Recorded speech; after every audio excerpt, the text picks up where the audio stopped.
They made me walk through the service door at my own daughter's wedding. I stood there in the September heat, holding a small gift bag, watching the guests in their gowns and tailored suits glide through the grand front entrance of the Whitmore estate, while a young staff member in a black vest quietly pulled me aside and pointed me toward the back, near the catering delivery trucks. I didn't argue.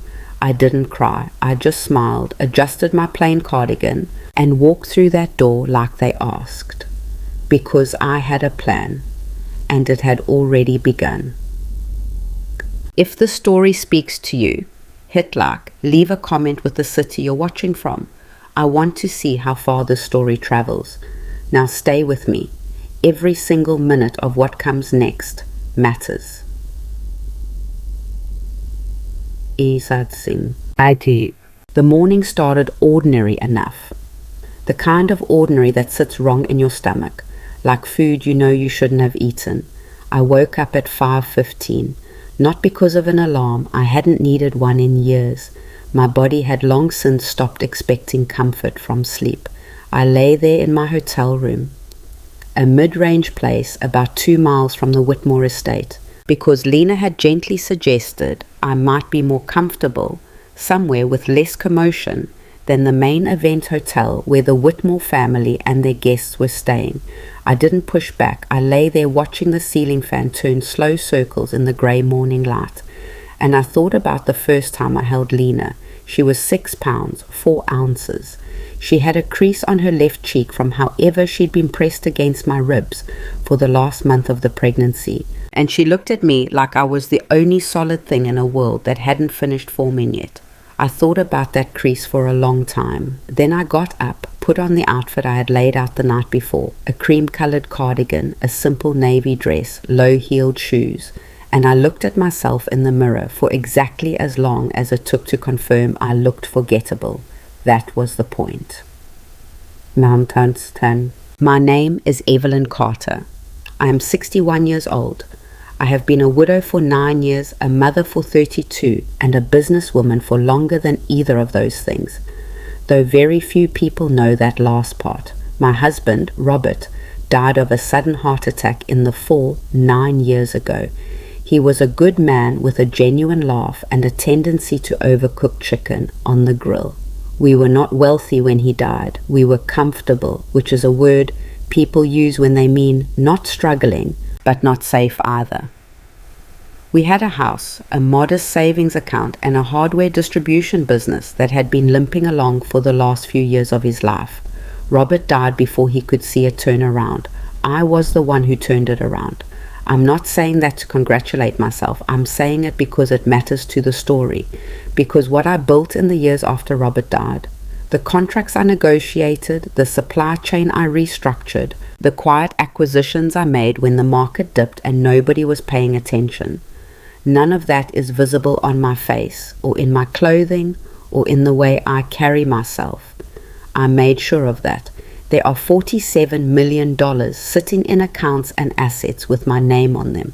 Real estate, liquid investments, the business itself, now sold to a private equity group under terms I negotiated over 14 months.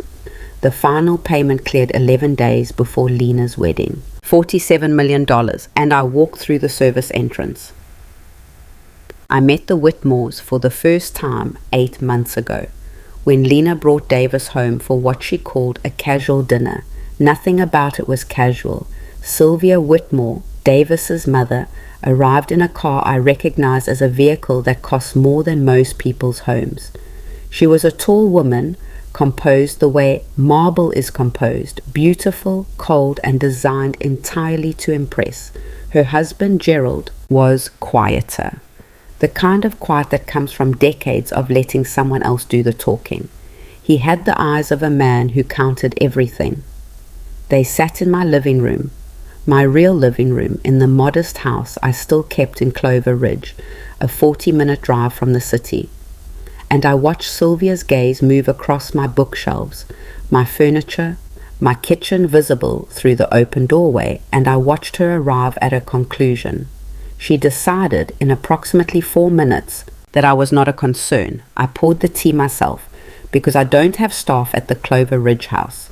I set out cookies from the grocery store, the good ones, the ones with the Belgian chocolate, and Sylvia Whitmore took one, placed it on the edge of her saucer without eating it, and said, "Lena tells us you've been managing the family business since your husband passed. That must keep you busy." The word managing sat in the air between us. "It keeps me occupied," I said. She smiled. Gerald studied his tea, and Davis, my daughter's fiancé, the man she had chosen, sat beside Lena on my sofa and said nothing, not a single thing, not "Thank you for having us," not "This is a lovely home," not "Lena speaks so highly of you."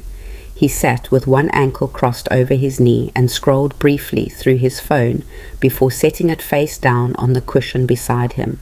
Lena was watching me the whole time with this expression I recognize, part apology, part pleading. "Please behave. Please don't embarrass me. Please understand what this means to me." I understood. I smiled, refilled Sylvia's tea, and said nothing that mattered.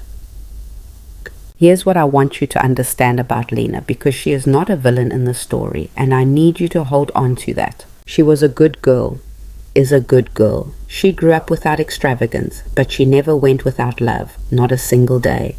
After Robert died, she was 23 and in her second year of graduate school, and she came home every weekend for 6 months without me asking. She would sit at the kitchen table and do her coursework while I sorted through Robert's files and tried to figure out what the business needed, and sometimes we wouldn't talk for 2 hours. But the company of her, the simple fact of her being in the room, was the thing that kept me from drowning. I never told her that. I should have. But I watched her over the years develop a hunger I understood because I'd felt it myself once. A hunger for arrival, for being somewhere that mattered, surrounded by people who mattered, in rooms where the ceilings were high and the conversations were careful, and everything was weighted with importance. She'd grown up watching other people inhabit that world, and she wanted it, not because she was shallow, because she was human. Davis Whitmore was the door to that world, and she was so sure, so absolutely certain, that he was also the person behind the door. That was the part that frightened me. I started paying attention in January. It wasn't one thing, it was the accumulation, the way you start noticing a pattern in weather before the storm arrives. It was the prenuptial agreement. Lena called me on a Tuesday evening in mid-January, and her voice had that particular quality of someone who has already made a decision and is calling to be validated, not advised.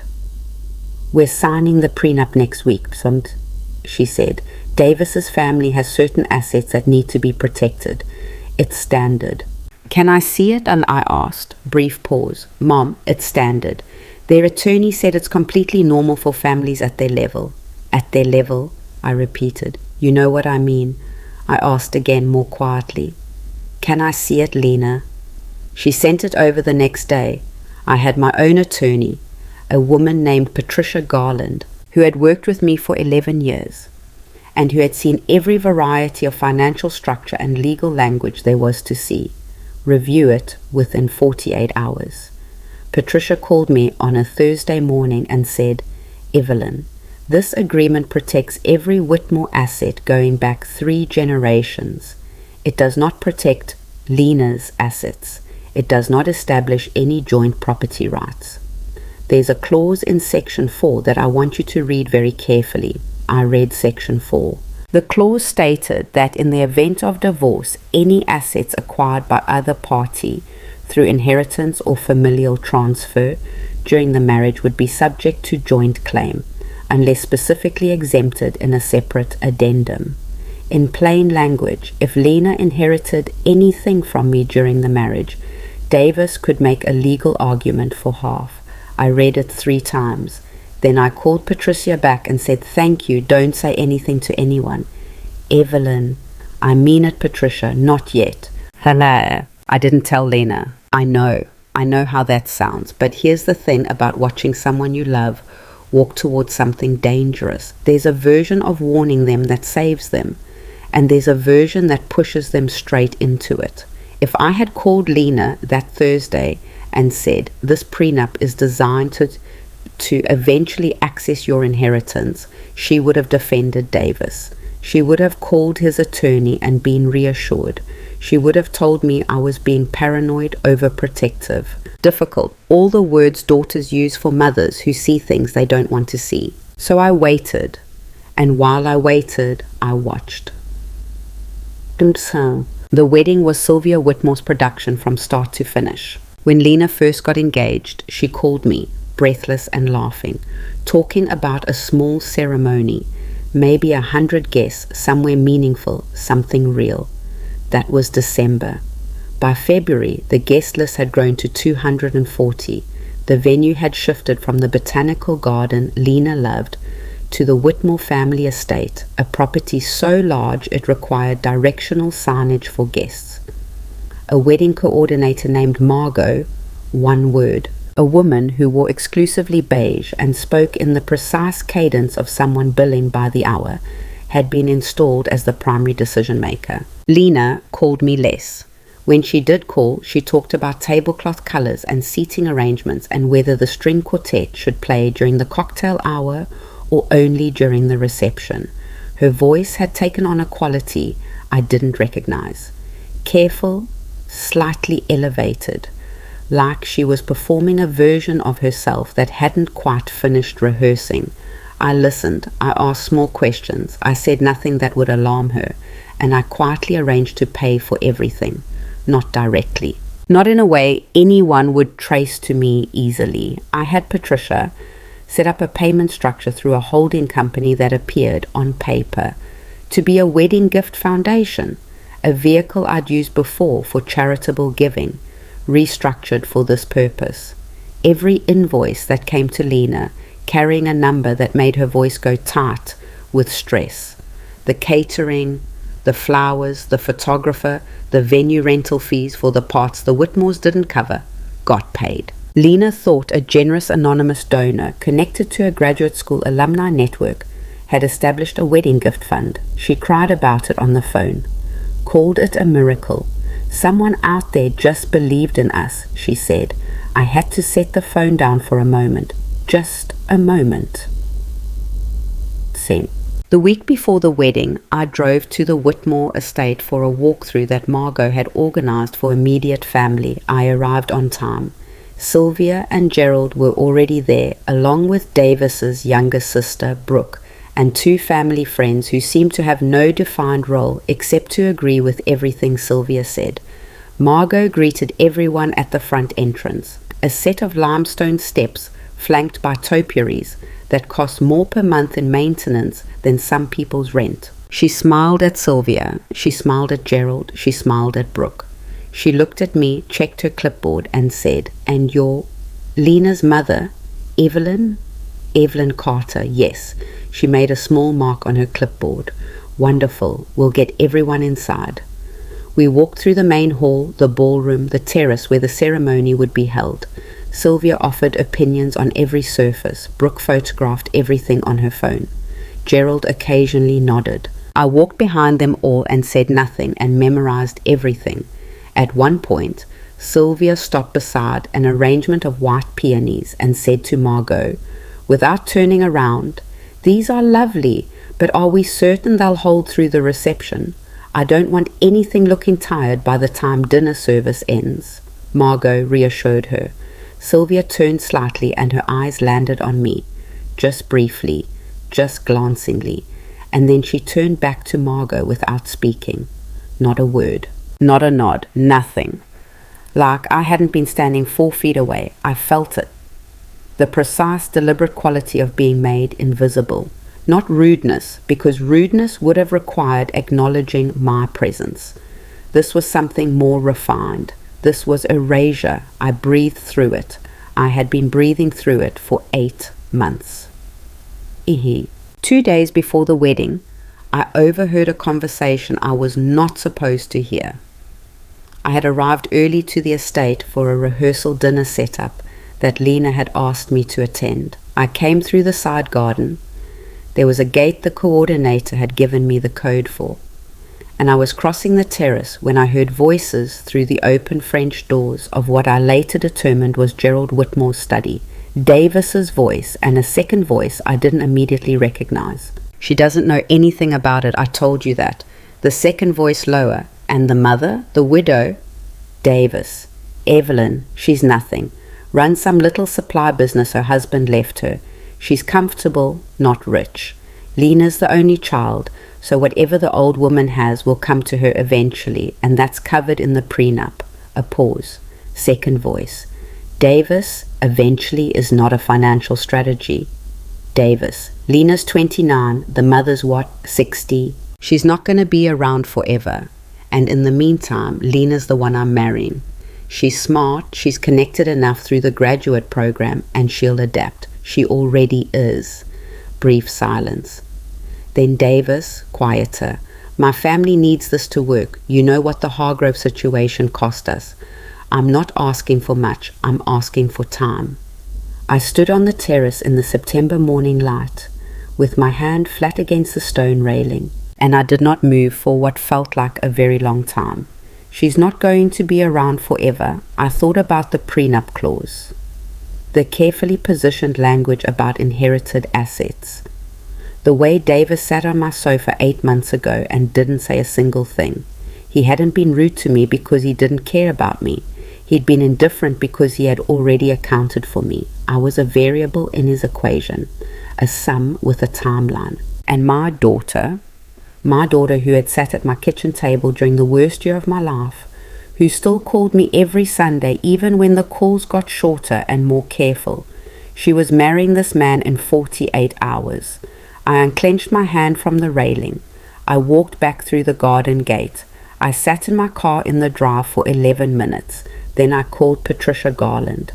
I need you to do something for me, I said, and I need it done before Saturday. The morning of the wedding arrived the way certain mornings do. Too bright, too insistent, refusing to let you stay inside whatever protective numbness you'd built overnight.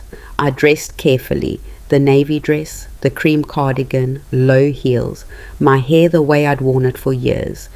Clean, simple, unassuming.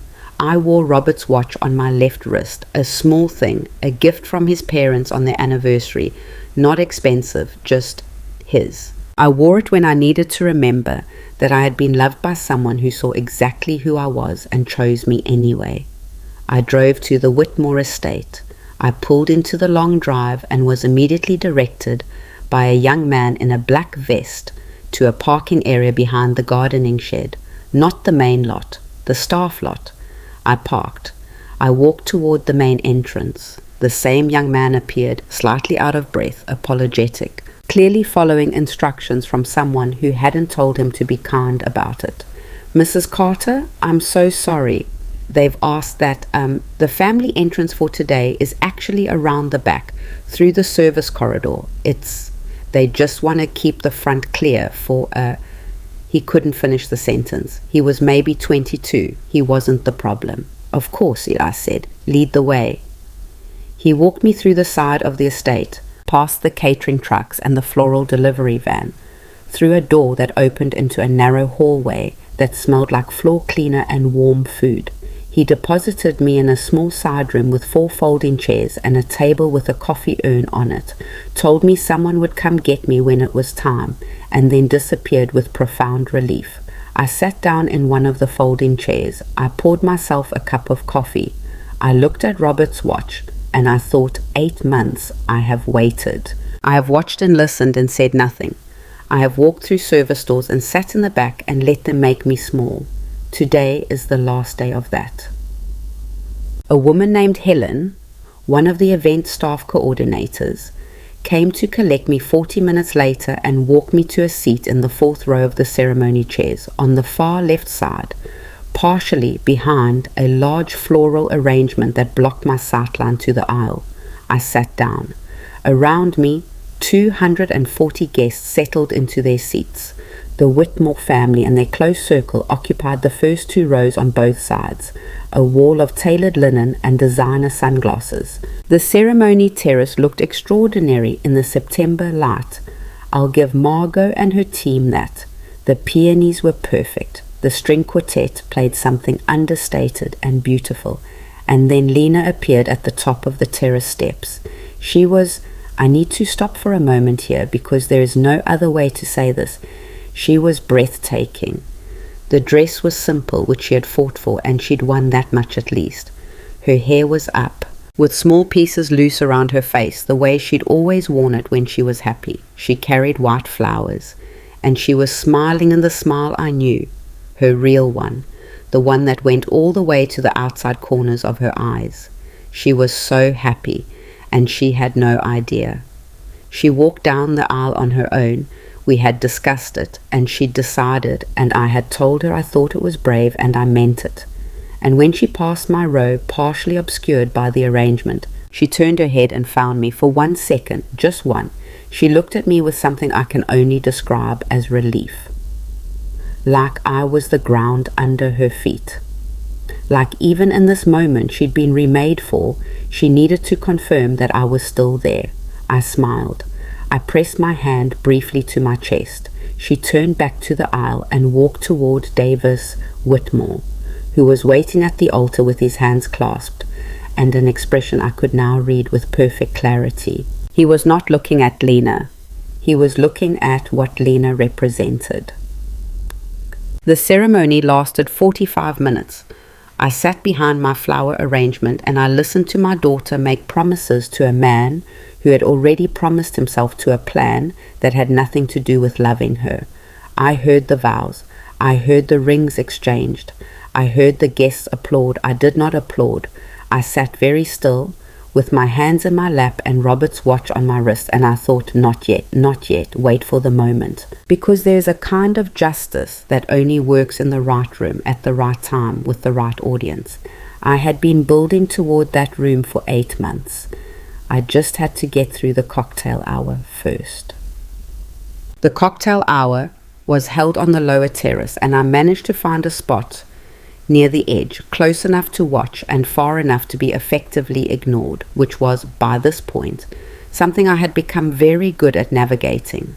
I watched Sylvia move through the crowd the way water moves through a landscape, finding the highest points, gathering the most important tributaries, directing everything toward herself. She was extraordinary at it. I couldn't even be angry. It was a genuine talent. I watched Davis receive congratulations with the ease of a man who had spent his whole life in rooms where his presence was automatically assumed to be an asset.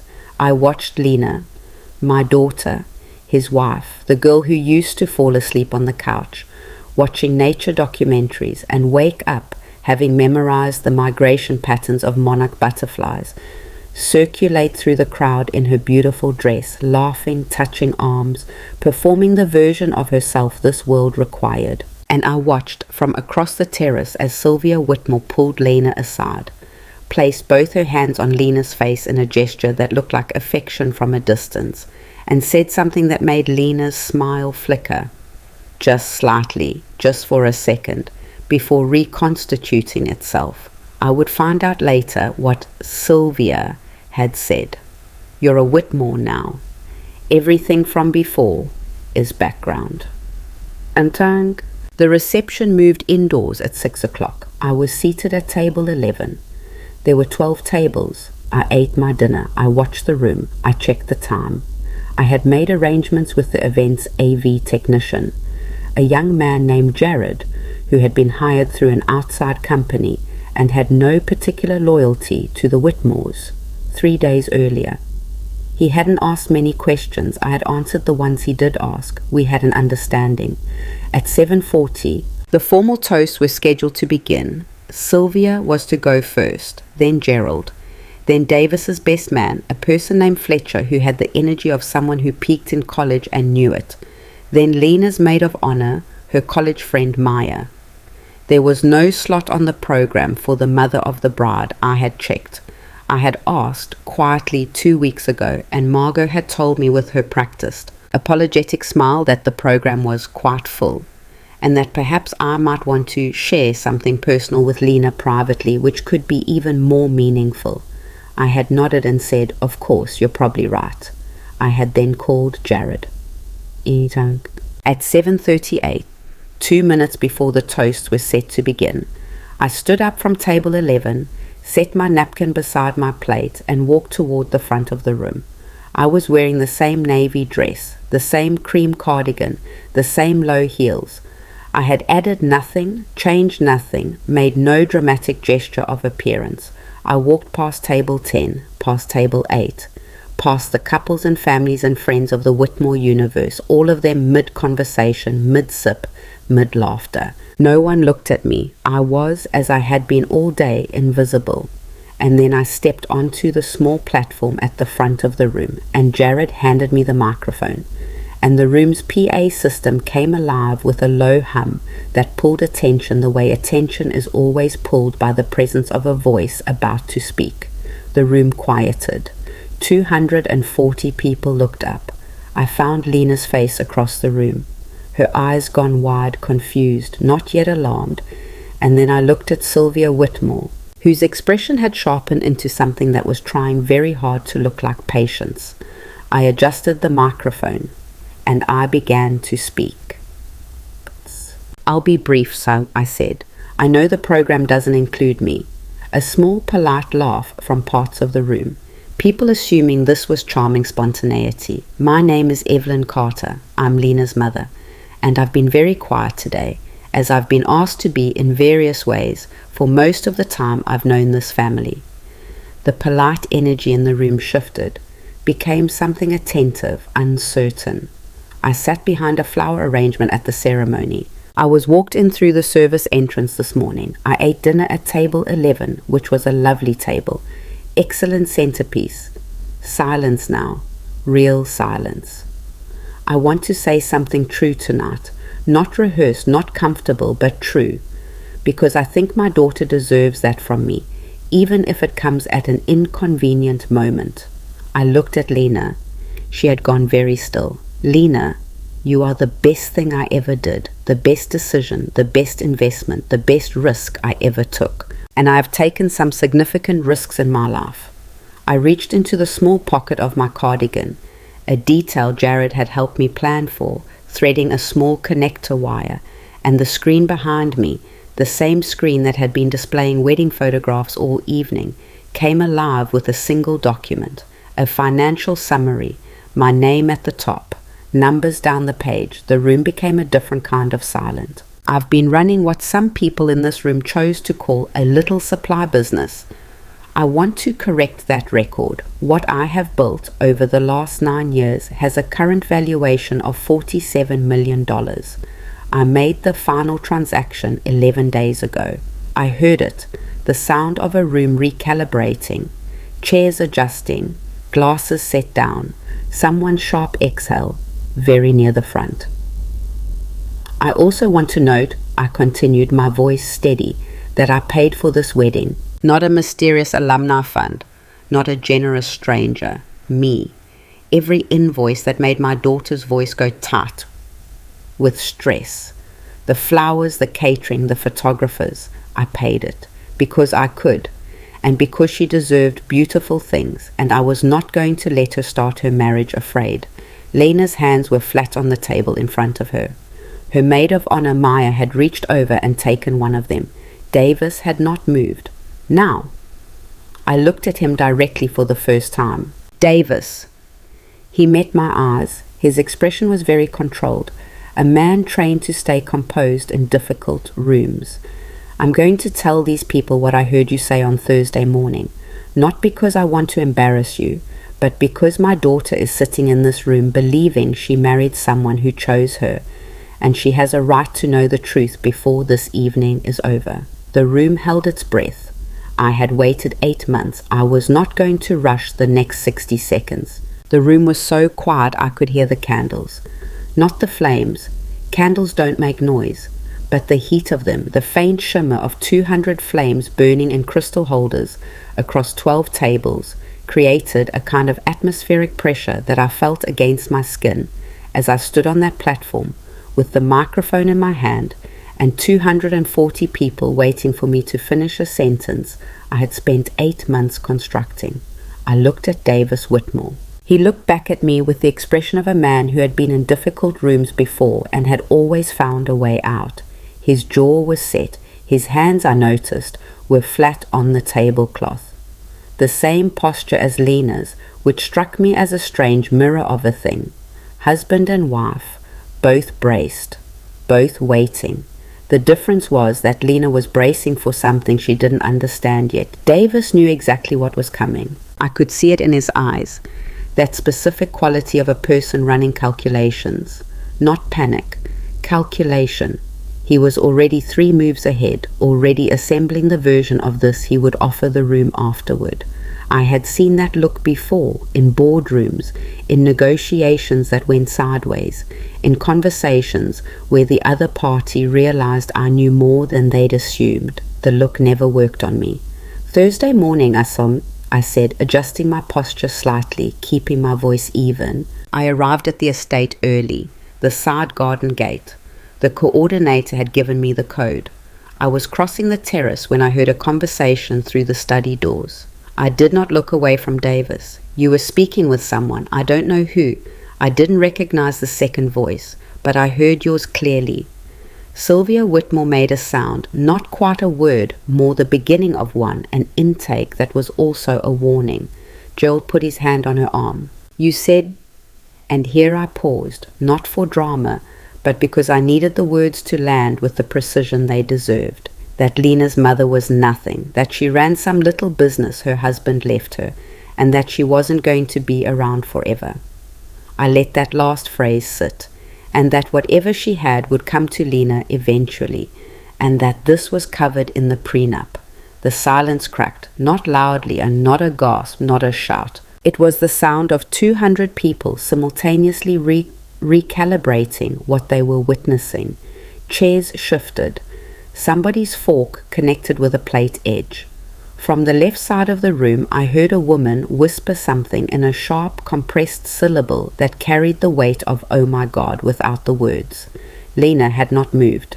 She was sitting exactly as she had been, hands flat, spine straight in her beautiful dress, with her flowers still on the table beside her, but her face had changed. The performance of the evening had left it. What remained was something rawer and younger and more frightened than I had seen on my daughter's face in a very long time. Maya, beside her, had tightened her grip on Lena's hand. Davis said quietly but distinctly, and I want to be exact here because it matters. That's not what I meant. 4 words, the first response of a man who had decided that deflection was still an option. Those were the words you used, I said. I'm not interpreting. I'm reporting. You heard a private conversation out of context. Davis. My voice did not rise. I want you to understand that I did not raise my voice once during the entire time I stood on that platform. There was no need to. The room was doing the work for me. The prenup your family's attorneys drafted contains a clause in Section 4 that establishes joint claim over any assets Lena inherits during the marriage. That clause is not standard. My attorney reviewed it and confirmed it is specifically constructed. So when I hear you, 2 days before this wedding, tell someone that whatever I have will come to Lena eventually and that it's covered in the prenup, I paused again. I'm not working with a fragment. I'm working with a complete picture. The room did something then that I had not fully anticipated. It began to turn. Not dramatically, not the way rooms turn in movies where everyone stands up and someone starts yelling. It was quieter than that, and in some ways more devastating. It was the physical rearrangement of attention. People who had been watching me with polite skepticism, who had been waiting for the part where the eccentric mother of the bride said something embarrassing and was gently escorted away. Those same people were now watching Davis, watching him the way you watch a structure that has just revealed a crack in its foundation. Fletcher, the best man, had leaned back from the table like he needed physical distance from whatever was happening to his friend. Brooke Whitmore had her hand over her mouth. Gerald was staring at the tablecloth. And Sylvia Whitmore, who had spent the last 8 months making me feel like furniture, was staring at her son with an expression I had not expected and would not forget. It was not the expression of a mother defending her child. It was the expression of a woman who was calculating damage. I realized in that moment that Sylvia might not have known everything. That there were things happening inside her family she had either not known or had chosen not to know, and that my standing on this platform was illuminating rooms she had kept dark.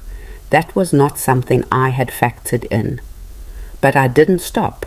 I want to say one more thing, I said, and I turned from Davis and I looked at Lena directly, only Lena, the way I had looked at her in the hospital 32 years ago when she was 6 pounds and a crease on her cheek and the most terrifying, beautiful thing I had ever seen. I am not telling you what to do. I have never been that kind of mother, and I don't intend to start tonight, but I am telling you what I know, because you are the reason I built everything I built, and you deserve to make choices with real information. I set the microphone down on the podium. I stepped off the platform, and I walked back, past table 10, past table 8, past 240 people who parted around me like water, and I sat back down at table 11, folded my napkin back into my lap, and picked up my water glass. My hand was shaking. I hadn't noticed until that moment. Just slightly, just enough that I wrapped both hands around the glass to steady it. I breathed. The room erupted. Not in a single direction. That's the thing people get wrong about moments like this when they imagine them. They think a room erupts toward something, toward resolution. What actually happened was that the room erupted in about 15 different directions simultaneously. I could hear Sylvia's voice, low and controlled, but with an edge underneath it that cut, speaking to Gerald. I could hear Fletcher leaning toward Davis and saying something that had the rhythm of what the hell without the specifics reaching me. I could hear the murmur of guests at tables I couldn't see, the compressed energy of 200 people processing something they had not come here to witness. And above all of it, cutting through it, clarifying it, I heard Lena, David. Just his name, one word, but the way she said it, I looked up. Lena was standing. She had pushed her chair back and she was standing at her table and she was looking at her husband of 4 hours, with an expression that I recognized from her childhood, from the specific moments when Lena had figured something out that she hadn't been ready to figure out. There was a quality to her face in those moments that broke my heart every time, the brief, brutal gap between innocence and understanding. She was in that gap now. "You told someone that my mother won't be around forever," she said. Her voice was low enough that people near them could hear, and people further away could not. I could hear because I know my daughter's voice, the way you know your own heartbeat, by the absence of it, more than the presence. Those exact words. "Lena." Davis stood up. He kept his voice warm, the way you keep a fire banked when you need it later. "Your mother has mischaracterized. She mischaracterized the prenup clause too. A beat, the briefest beat. That clause is standard protection. My mother's lawyer said it's not standard." Lena's voice didn't rise. It dropped, and the drop was worse than shouting would have been. "I should have let her show it to me in January. She asked, and I told her it was fine, and I didn't let her show me." She pressed her lips together for a moment, and I could see her working something through. Could see the exact shape of realizing that the person you should have listened to was the person you'd been mildest about protecting. I didn't want to see it. That's different from it being okay. "Lena."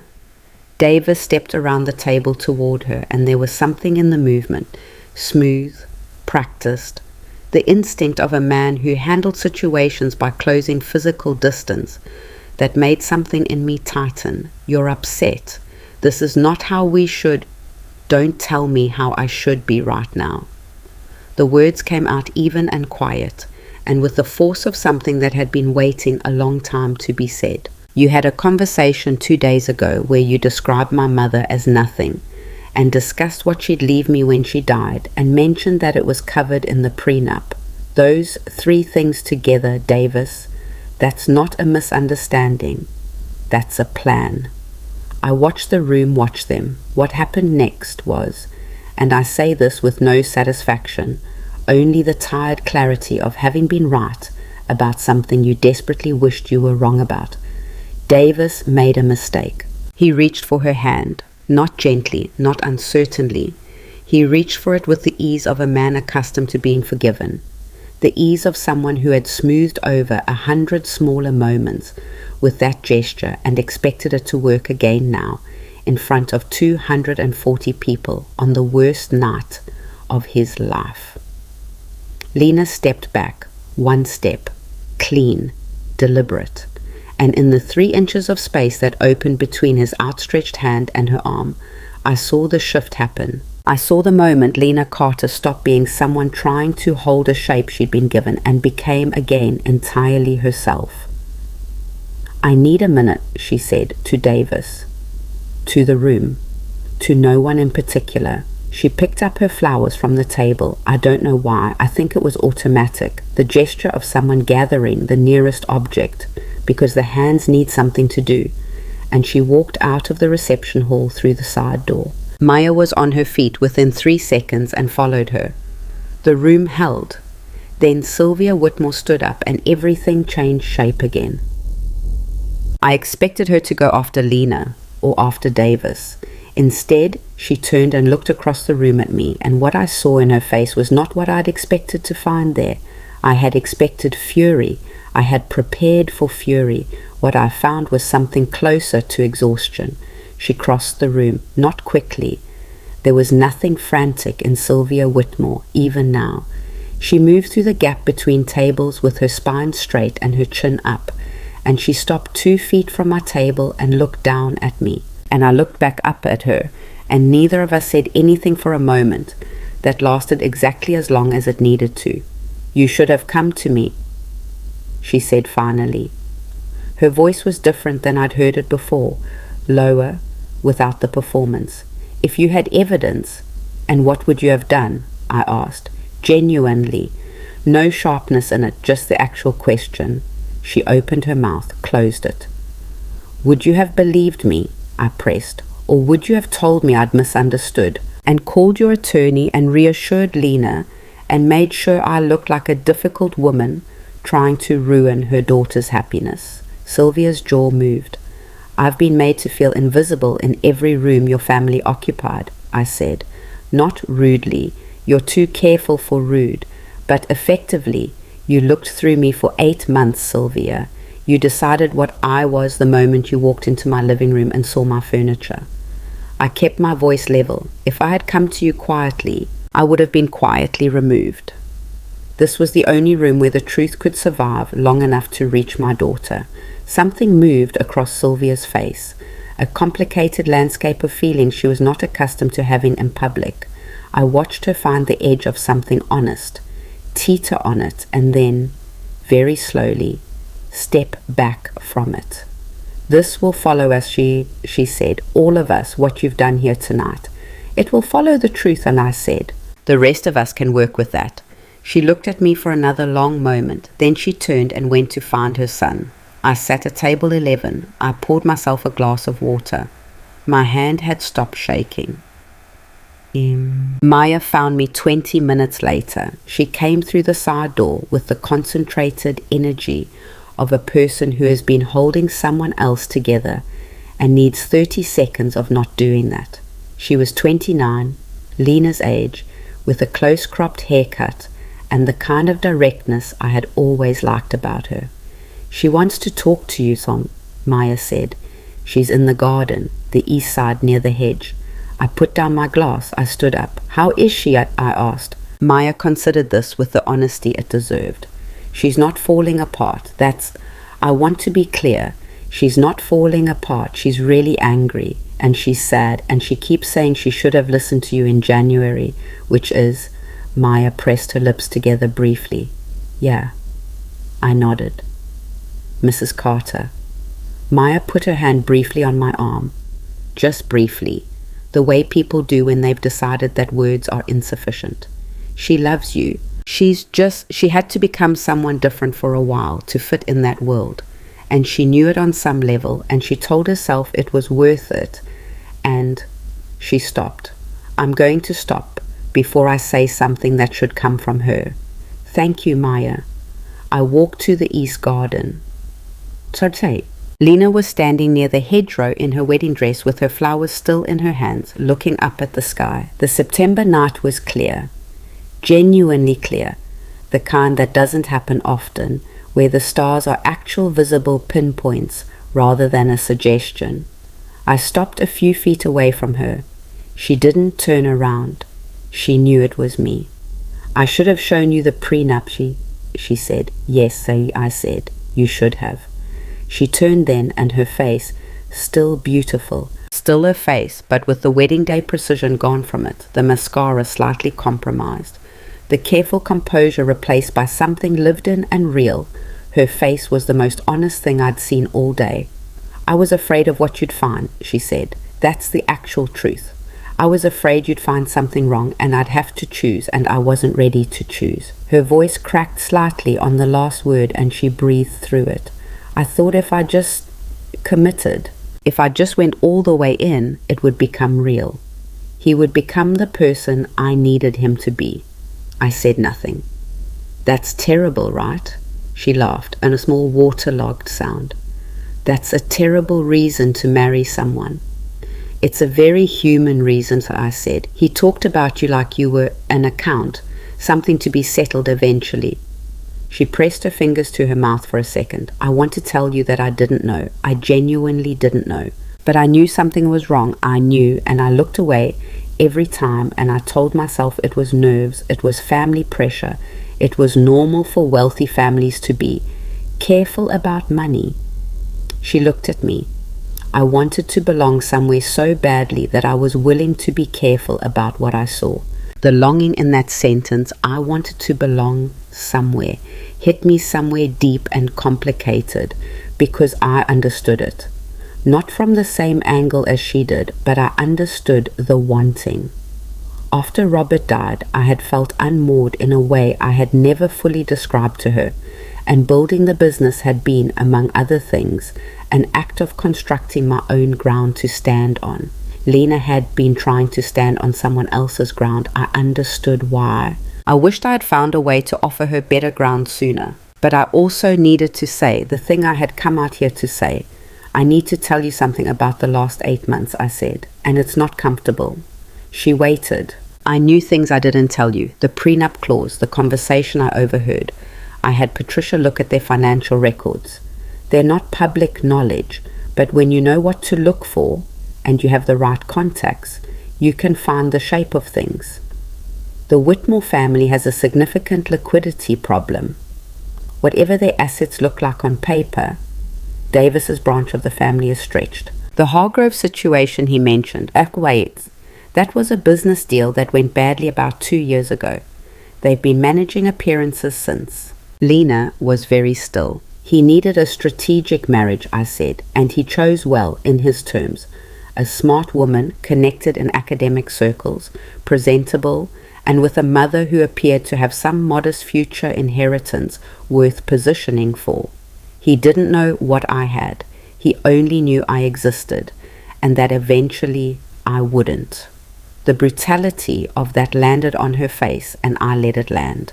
"I watched all of this accumulate," I continued, "and I said nothing, because I needed you to see it yourself, because I know you, Lena. I know that if I had come to you with evidence and arguments and my attorney and my concerns, you would have defended him. You would have called it interference, and I would have lost the ability to be here when it mattered." I paused. "I am telling you this because I want you to be angry at me for it. If you need to be angry at me for not telling you sooner, that is fair. You're allowed." She looked at me for a long time. "I'm angry at you, see," she said, "a little. Good. And I'm angry at myself more. Also good, in a different way."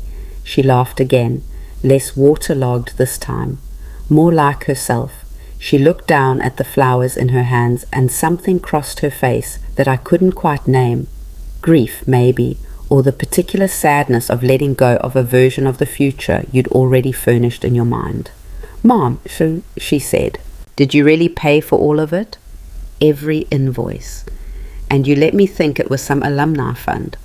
I thought you might refuse it if you knew it was me. You've always been," I paused, choosing, "you've always been careful about not taking too much." She pressed her lips together, nodded slowly. Because I didn't want to owe you a direction. I know. But I ended up owing you everything anyway. Her voice wasn't resentful when she said it, just clear. You don't owe me anything. Lena, that's not what this was. I took a breath. I paid for it because you deserved something beautiful, especially in a situation that wasn't what it appeared to be. You deserved beautiful flowers and good food and a dress you chose yourself. None of that was wasted. It happened. It was real. She was quiet for a moment. The night was warm and still around us.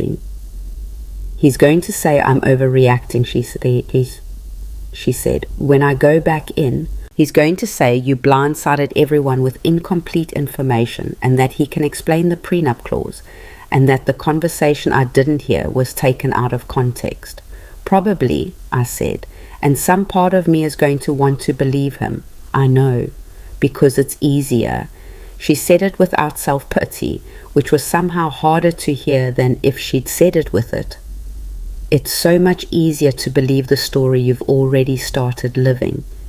Yes, I said, it is. She stood with that for a moment. The flowers, the stars, the faint sound of the reception hall, voices, not music, the sound of 200 people waiting on a story they hadn't finished witnessing. Then she said something that I have turned over in my mind many times since that night. When did you know? Not that he was wrong for me. When did you know you were going to do this? That you were going to stand up there and say all of it? I thought about it. I wanted to give her a real answer, not a shaped one. Thursday morning, I said, when I heard him say you wouldn't be around forever. I felt the echo of it. Not because it surprised me, because it didn't, and that was worse. She nodded slowly. I have to go back in, she said. I know. I have to talk to him with people watching, which is humiliating and also, she exhaled, also the only way I'll believe what I hear, because if it's in private, I'll rationalize it. I'll find a way to accept it. I needed to be in front of people, so I can't. I said nothing, but I felt something in my chest that was part pride and part grief and part relief, maybe, that she knew herself well enough to know that. Will you come in with me? When she asked. I hadn't expected that. Of course, I said. She straightened. She looked down at the flowers and then, with a small deliberate motion, she set them down on the garden bench beside us. She didn't need to carry them anymore. We walked back toward the light. The reception hall had settled into a different register of tension by the time we came through the side door. The overt chaos of the first 20 minutes had compressed into something tighter. A room full of people who had chosen sides without quite admitting it, arranged into clusters that told you everything about their allegiances if you knew how to read a room. Fletcher had moved to the far side with two of Davis's groomsmen, and they had the collective body language of people who had decided this was not their problem and were committed to that position. Several of Lena's graduate school friends had migrated toward the door through which she'd exited, their faces showing the particular mix of outrage and uncertainty of people who want to help and don't know what helping looks like. Sylvia was with Gerald in the far corner. She had her arms crossed, not defensive, more like she was physically holding herself in. Gerald was talking, and she was listening with the look of someone receiving information she already suspected was bad. And Davis was standing in the center of the room, near the head table, with his jacket slightly disheveled, the first imperfection I'd seen in his appearance all day, and Fletcher had rejoined him at some point, because Fletcher was at his shoulder saying something low and fast. Davis's eyes were moving across the room, and they landed on the door just as Lena and I walked through it. Something passed across his face, too fast and too complex to name. Relief and dread and calculation and something else. Something that might have been underneath everything, a genuine recognition of what was about to happen. Lena stopped just inside the door. She looked at him across the width of the room, and then she walked towards him. I stayed near the door. This part was hers. I cannot give you every word of what passed between them in the next 10 minutes, because I only caught parts of it. The room had too much ambient sound. They were far enough away that whole sentences were lost. But I can tell you what I saw. I can tell you the shape of it. I saw Lena ask him something, and Davis answer, and Lena shake her head. I saw Davis spread his hands. The universal gesture of a man explaining himself, of a man who believes explanation is enough. I saw Lena ask something else, and this time Davis didn't answer immediately. He looked somewhere over her shoulder, and the pause, the length of that pause was its own kind of answer. I saw Lena look down at her left hand. I saw her reach up and touch the ring, and I looked away, because whatever happened next was not mine to witness.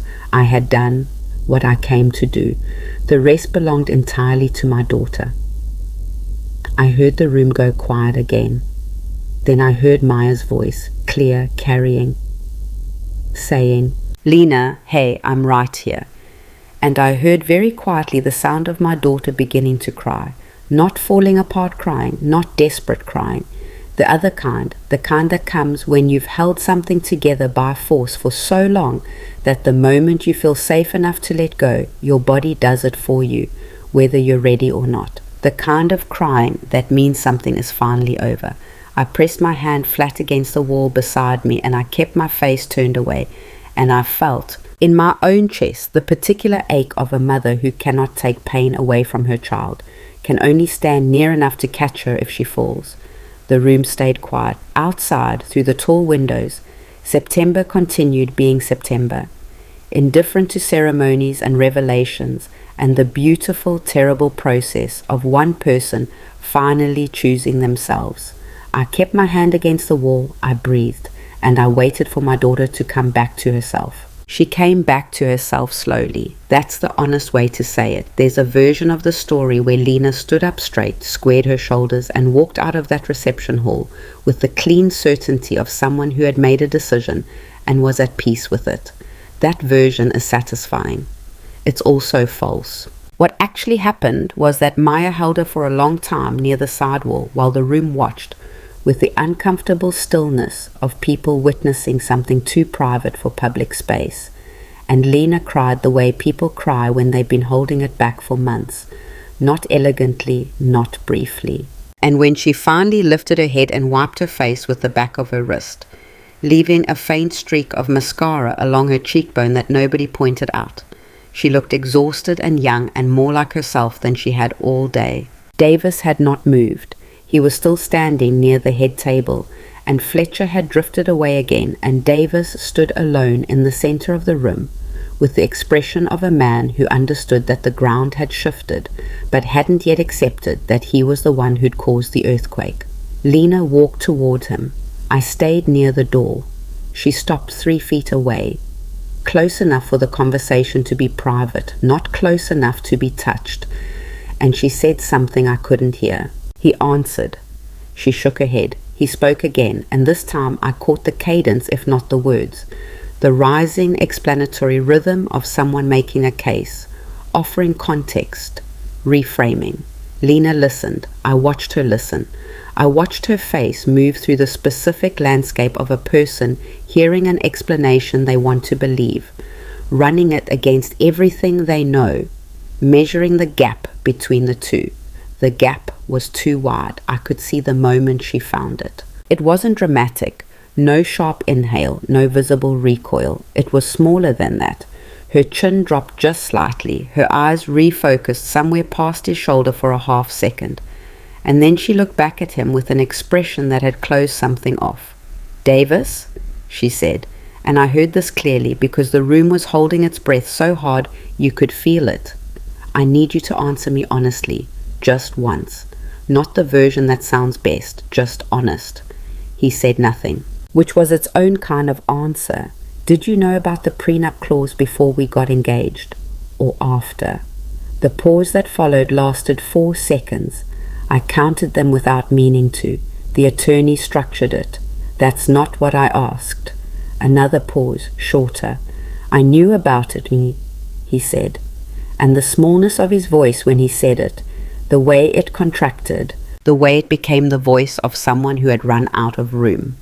That smallness was louder than anything he'd said all evening. Lena nodded very slowly. She reached up with her right hand and touched the ring on her left, not dramatically, the way you touch something you've been holding for a long time and are finally ready to set down. "Okay," she said. She took the ring off. She held it for a moment, just a moment, with her hand closed around it, all tight, and then she placed it on the table beside her, on the white tablecloth next to an untouched glass of champagne that had gone flat 2 hours ago. She didn't throw it. She didn't make a speech.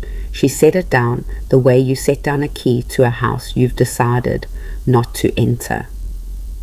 The room, 240 people who had come for a wedding and received something they had not budgeted for emotionally, exhaled in a collective, complicated breath that sounded like nothing I'd ever heard before and hope I never hear again. Davis looked at the ring on the table. He looked at Lena. She had already turned away. The next hour was ugly in the way that necessary things are often ugly, not mean-spirited, just painful and logistically complicated, and full of small moments nobody knew how to handle. The guests began to leave in clusters. Some said goodbye to Lena, and some didn't. And the ones who didn't weren't necessarily the cruel ones. Some of them were simply too uncomfortable with the enormity of what they'd witnessed to find language for it. A few of Lena's graduate school friends stayed. Maya didn't leave her side.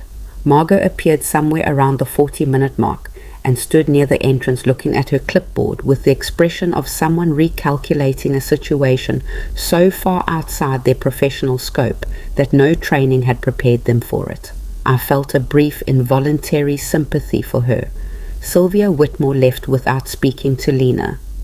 I'm not going to editorialize about that. I'm going to let it sit there as the fact it is. Gerald paused near the door, on his way out a few steps behind Sylvia, and he stopped and turned and looked across the emptying room at Lena, and something moved across his face that was too complicated and too late to be useful. He didn't say anything either. He turned back and followed his wife out the door. Fletcher took Davis by the arm at some point and steered him toward the side exit, and Davis went, not fighting it, not looking back. The last I saw of him that evening was the back of his jacket, slightly disheveled, disappearing through a door. I sat at table 11. The flowers were still perfect. The candles were burning lower. The champagne at the head table had gone entirely flat. Lena came and sat down beside me at some point. Not at her table, at mine. And she didn't say anything for a while, and I didn't say anything either. We sat in the remains of the evening, the way you sit in a room after a storm has passed through it, taking inventory. Not sure yet what's salvageable. I'm really tired, she said finally. I know. I don't know where I'm supposed to go tonight. She looked at the tablecloth. We had a suite at the hotel. Obviously, you'll come to my hotel, T, I said. She looked up at me. It's not glamorous, and I said, mid-range, 2 miles from here. But the bed is good, and I have tea bags, and we don't have to talk if you don't want to. She pressed her lips together and nodded and looked down again. Okay, she said. Yeah, okay. Maya appeared at the table. She had her coat on. I can drive us, she said. Both of you. I've had water all night. She paused. I had a feeling. I looked at her. You knew? I knew something. Maya set her purse on the table. Not details, but I've known Lena for 7 years. And she had this look every time Davis talked about the future, like she was calculating something she couldn't say out loud. She glanced at Lena with the easy affection of someone who has seen their friend through enough bad things to be comfortable in the wreckage. I was hoping I was wrong. So was I said. Maya nodded. Okay, whenever you're ready. We were halfway to the door when I heard my name. Not called, said. Behind me from a cluster of remaining guests in a voice I didn't immediately recognize. I turned. A woman in her 50s, silver hair, dark suit. She'd been at one of the tables near the front. I'd noticed her earlier because she had the kind of still, observant quality that I associated with people who made their living watching other people's decisions. She was looking at me with an expression of frank appraisal that was entirely different from anything else I'd received all evening. "Evelyn Carter," she said, not a question. "Yes." She extended her hand. "Diane Cho, I'm a friend of the Whitmores, or was, depending on how you want to define the evening." A brief, dry smile. "I also run the Eastbridge Women's Foundation. I suspect you may have heard of us." I had. Investment advocacy and legal resource organization for women in business. Solid reputation, well-funded, serious people. "I've heard of you," I said. "I'd like to have coffee with you," she said. "Next week, if possible. What you did tonight," she paused, finding the exact words. "The structure of it, the patience, the timing. I've spent 20 years trying to teach women to hold information until the right moment, and most of them can't manage it because the right moment always feels like it's taking too long." She looked at me steadily. "You waited 8 months." I did.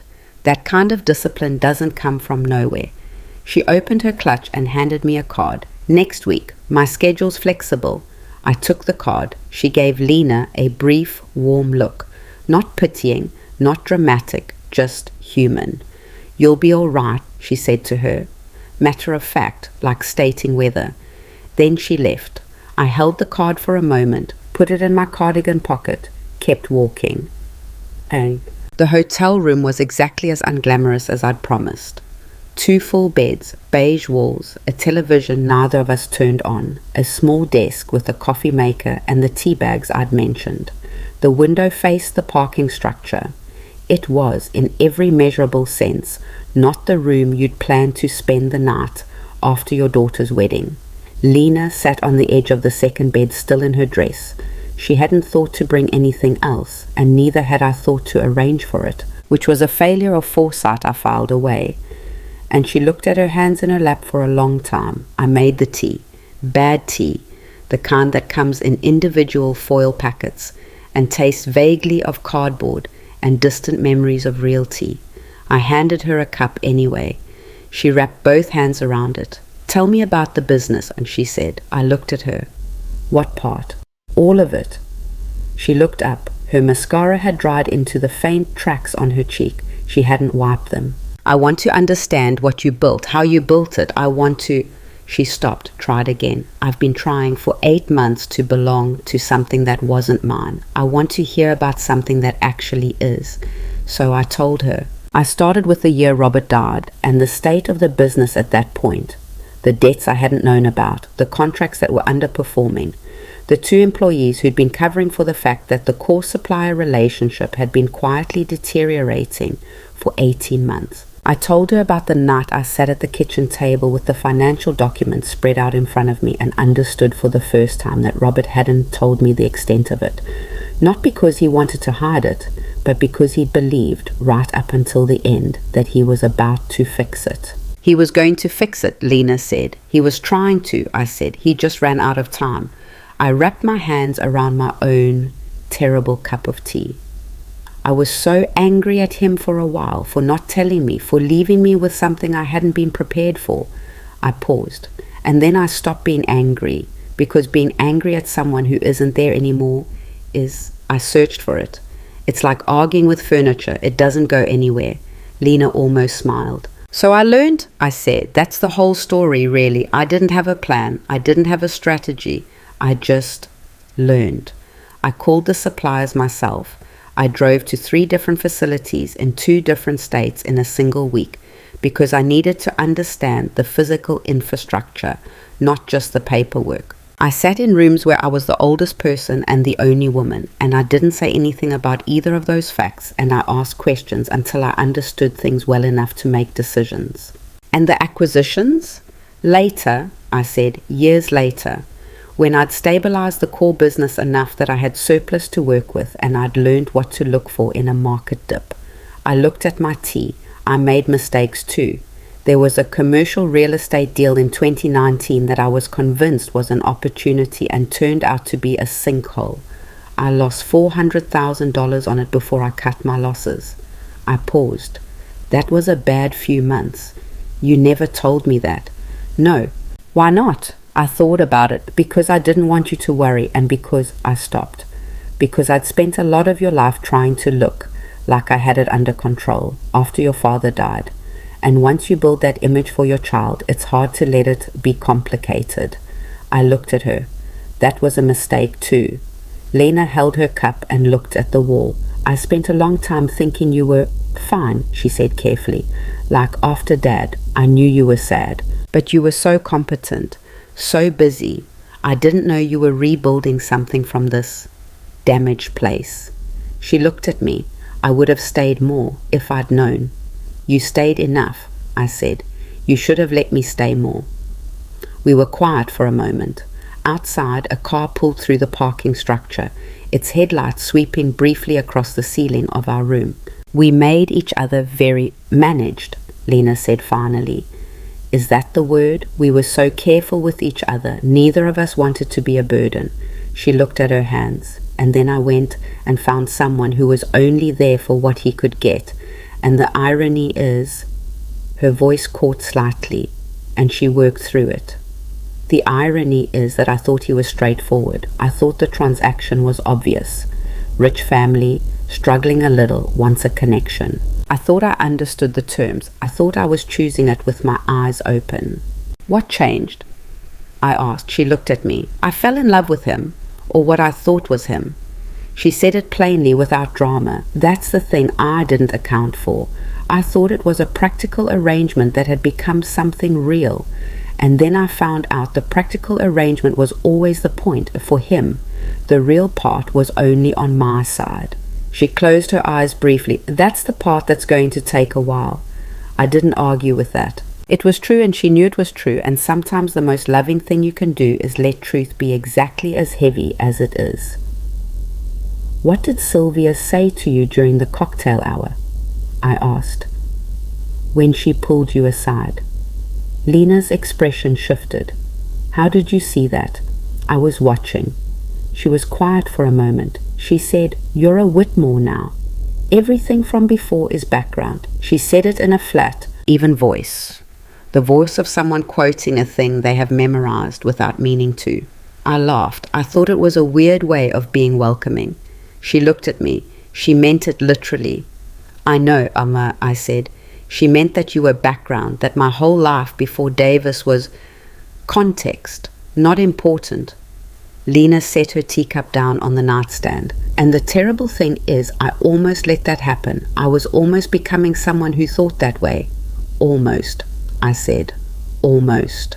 She leaned back against the headboard and looked at the ceiling. I still want...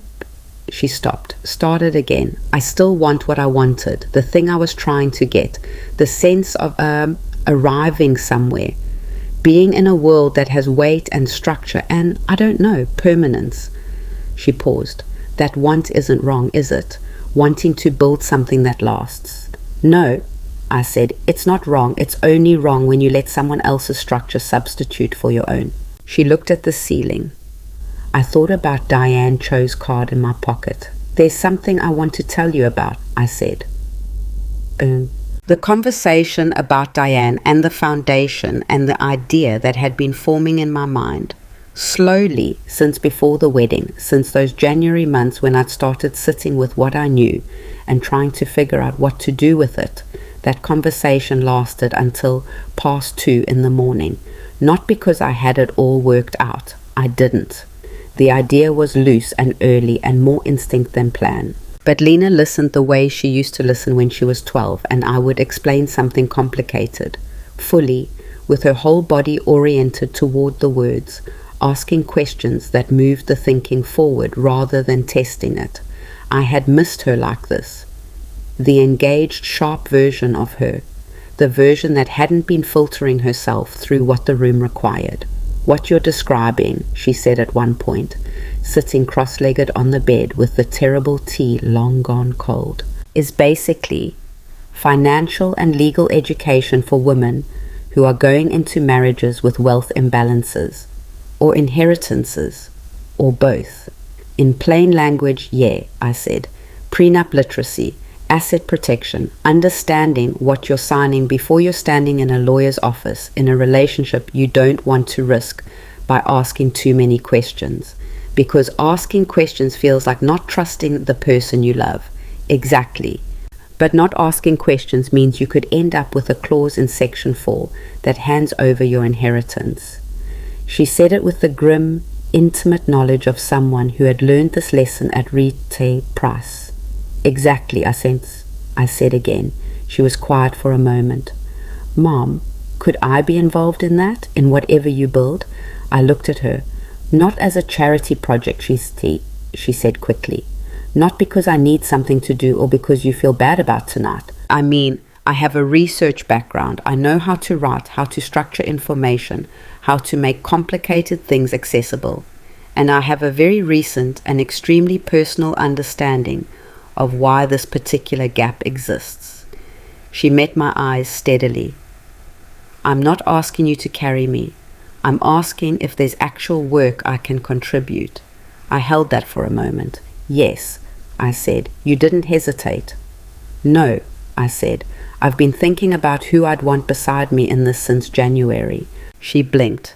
January. I was watching you become someone I didn't fully recognize, and I was trying to figure out how to give you a path back to yourself. I paused. This isn't the path I would have chosen, but it's the one we have. She looked at me for a long time without saying anything.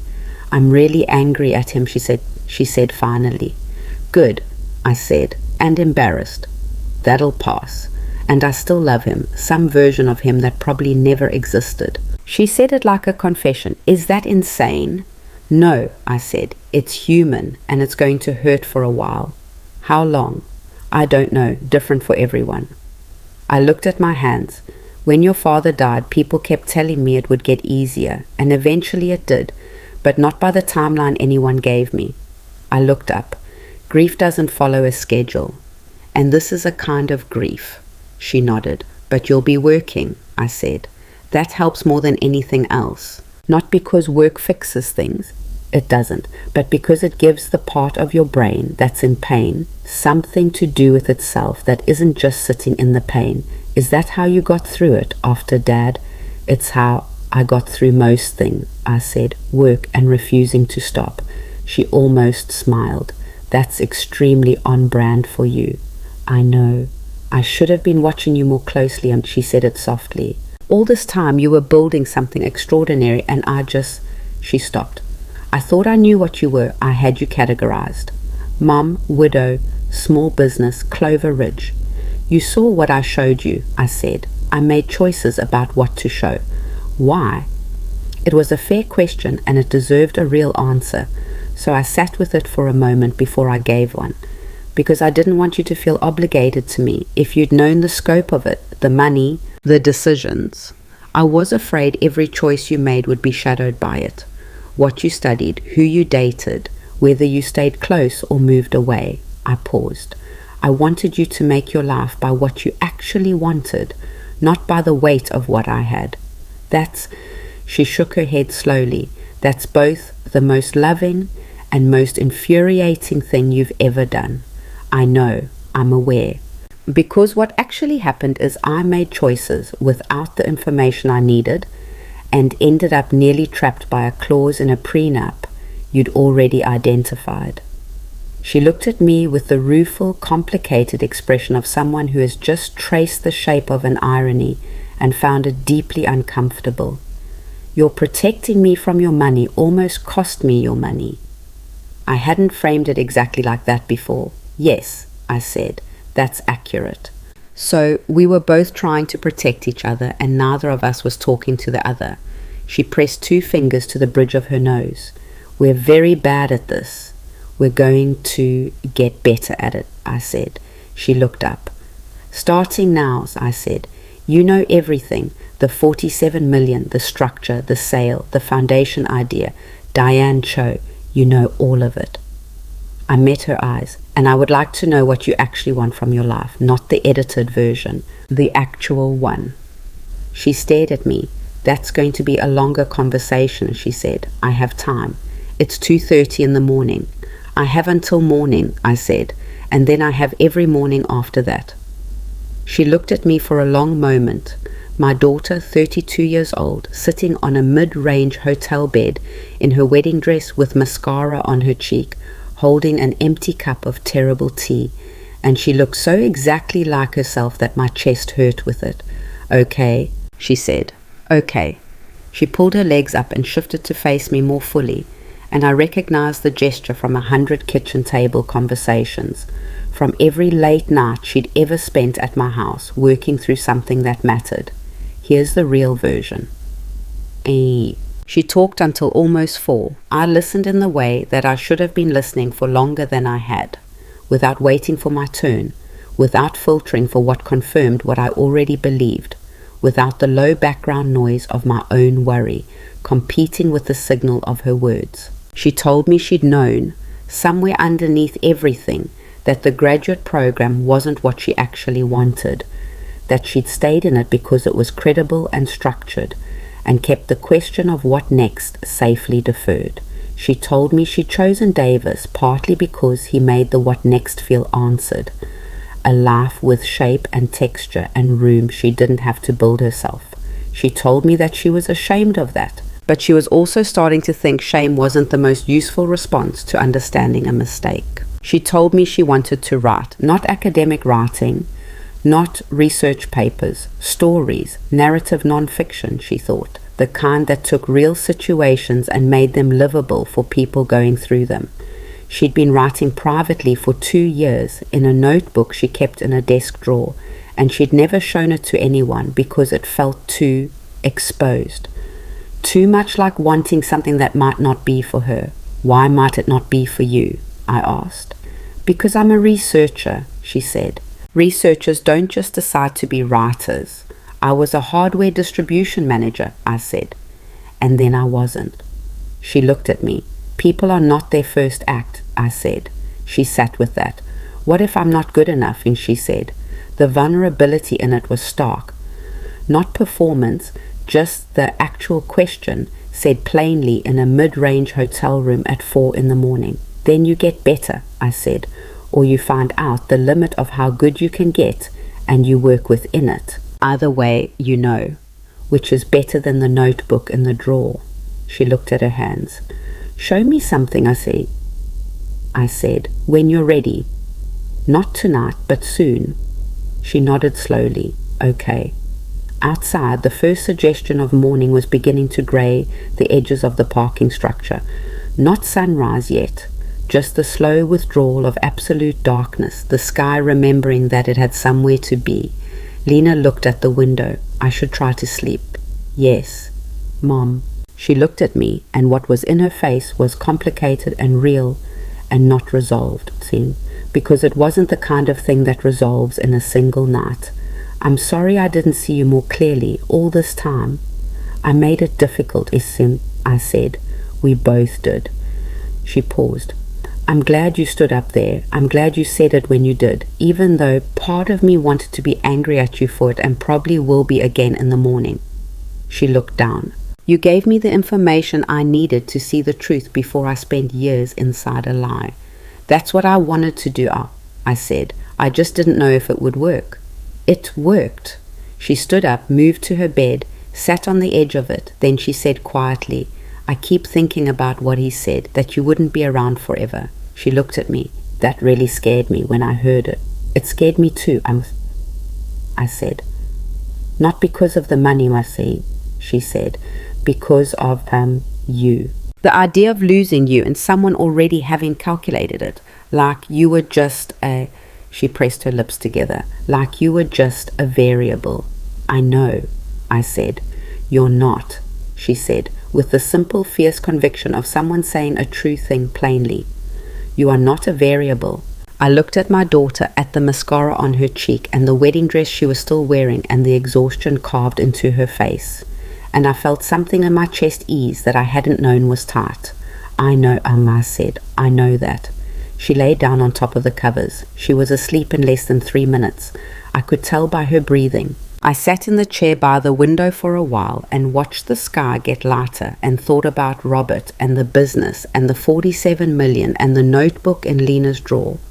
and Diane Cho's card in my pocket, and the service entrance and the folding chairs, and every small act of erasure that had accumulated over 8 months into something that required a microphone and a ballroom and 240 witnesses to undo. I thought about what Lena had said, "You are not a variable." I thought about all the women who didn't have a Patricia Garland or a $47 million safety net, or the patience to wait 8 months and the positioning to act when the moment arrived. All the women who walked through service entrances and sat in 4th rows behind flower arrangements and signed documents in lawyers' offices because love made asking questions feel dangerous. I thought about what Diane Cho had said, the patience, the timing. You waited 8 months. I took her card out of my pocket and looked at it in the grey early light. The beginning of something was in that card. I could feel it the way I'd learned to feel the shape of opportunity. Not loud, not obvious, but present. Solid, real. Outside, the parking structure was turning gold at the top edges as the sun found the angle it needed. I put the card back in my pocket. I closed my eyes. I did not sleep, but I rested, which, at 61, after the longest day in recent memory, is sometimes enough. And in the next bed, my daughter breathed slow and even in her wedding dress, and outside the window the morning came whether we were ready for it or not, which is the one thing mornings have always had in common with truth. The annulment paperwork arrived on a Tuesday, 11 days after the wedding. 11 days of, not quite exactly, but a different quality of noise than the night itself had produced. The kind of noise that comes after the main event, administrative, procedural, the bureaucratic processing of a catastrophe into its component parts. Patricia handled most of it on my end. Lena had retained her own attorney, a woman named Carol Sims, who came recommended by Maya and who had, according to Lena, the energy of someone who had seen every variety of marital disaster and maintained a productive contempt for all of them. The grounds were straightforward. The marriage had not been consummated. They'd gone to separate locations after the reception, which Davis's attorney apparently tried to dispute before someone reminded them that 60 witnesses had seen Lena leave with me and Maya at 9:15. The prenup clause issue added a layer of legal complexity that Carol was, by all accounts, enjoying more than was strictly professional. And the fact that the wedding had been funded through my holding company, a thing which Davis's family had not known and which created an interesting question about the financial representations made during the engagement process, gave Carol enough material to ensure the proceedings moved efficiently. Davis did not contest. I found that out from Patricia on a Wednesday morning, and I sat with it for a few minutes before I understood what I felt about it, which was not satisfaction. It was closer to a tired, flat recognition. He didn't contest because contesting would require arguing, and arguing would require making his case publicly, and making his case publicly would require explaining the prenup clause and the Thursday morning conversation and the Hargrove situation to people who were already asking questions. He was cutting his losses. It was the financially rational move, which told you everything you needed to know about Davis Whitmore that hadn't already been told. Lena was staying with me in Clover Ridge. Not permanently. We were both clear about that, or trying to be. She had her own apartment in the city, the one she'd been paying rent on throughout the engagement because she'd wanted to maintain something that was only hers. But the week after the wedding, she hadn't been able to make herself go back there. And the week after that, she'd said she needed a little more time. And by the time the annulment paperwork arrived, she'd been in the small bedroom at the end of my hallway for 11 days, and neither of us had discussed an end date. I was not complaining, but I was watching, because there are two versions of a daughter coming home after a hard thing. The version where she's gathering herself to go back out, and the version where she's deciding the world outside is no longer worth the effort. I needed to know which version I was dealing with, and I needed to know it before the answer calcified. She slept late the first few days, until 9, 10 o'clock, which was not like her, and which I understood as the body doing the maintenance it hadn't been allowed to do during the months of performing and managing and holding the right shape for the wrong people. I let her sleep. I made coffee. I read at the kitchen table and answered emails and waited. By the end of the first week, she was up by 7:30. By the end of the second week, she was up before me. That was when I started to breathe a little easier. The coffee meeting with Diane Cho happened on a Thursday morning, 12 days after the wedding, at a place Diane chose. A small, serious restaurant in the financial district that served very good coffee and had the kind of ambient noise level that allowed private conversation without requiring you to lean across the table. I brought Lena. Diane raised an eyebrow when she saw us both, not negatively, just recalibrating. "I hoped you might," she said, which I later understood to mean that she had not hoped it, but she approved of it now that it had happened. We sat down. The coffee was excellent. Lena held her cup with both hands and said little in the first 10 minutes, which was the right call. She was reading the room, reading Diane, deciding what she thought. Diane, for her part, spoke with the directness of someone who considered small talk a mild form of dishonesty. Within 3 minutes, she had laid out the foundation structure, its current programming gaps, and what she called the specific problem I watched you solve at a wedding reception, which is that women in wealth-adjacent relationships often don't know what they've signed until the signing is irreversible. "Prenup literacy," Lena said. Diane looked at her. "My mother's word for it," Lena said. "It's the right word." "It is," Diane agreed. "The challenge is delivery. We've tried workshops, we've tried online modules. The completion rates are low and the engagement is lower." She set her cup down. "The women who need this information most are the ones who are least willing to seek it out formally, because seeking it out formally feels like admitting distrust. It feels like starting a marriage in bad faith. So you need a different entry point," Lena said. "Yes. Something that doesn't feel like a warning. Something that feels like," Lena looked at the table thinking, "like a conversation between people who've been through it, not an institution explaining risk." Diane looked at her with the expression I was coming to recognize as her version of being impressed. Contained, but real. "Go on." "Narrative," Lena said. "Stories. Real situations, anonymized, fictionalized if necessary, but emotionally true. Women don't read risk assessments. They read stories about people like them." She paused. "I've been thinking about this since 4 a.m, 12 days ago, so it's probably still rough. But the framework is, you use personal narrative as the delivery vehicle. The financial and legal information lives inside the story. It doesn't feel like education. It feels like recognition." Diane looked at me. I looked at my coffee. "I didn't coach her," I said. "She does this on her own." "I can see that," Diane said. She looked back at Lena. "What's your background?" "Research, narrative structure, some writing, mostly private, a beat, and a very recent and extremely applied understanding of the specific problem you're trying to solve." Diane almost smiled. "The Section 4 clause. Among other things." Diane picked up her cup, set it down, made a decision with the efficiency of someone accustomed to making them. "I want to propose something. It's early stage. I want to be honest about that, and it would require both of you in different capacities. Evelyn, I've looked into your work, the structure you built, the way you manage the acquisition timeline. I want that kind of thinking applied to how we scale this program, not just one workshop series, a replicable model." She looked at Lena. "And you, I want you to build the narrative framework, write the first pilot piece, something we can test with an actual cohort and measure." She paused. "How does that sound?" Lena set her cup down carefully. I watched her face, the specific quality of someone encountering an opportunity that is exactly the shape of what they needed, and trying not to let the wanting of it run ahead of the thinking. "It sounds like work I actually want to do," she said, which is a feeling I haven't had in a while. "Good," Diane said. "Uncomfortable is fine.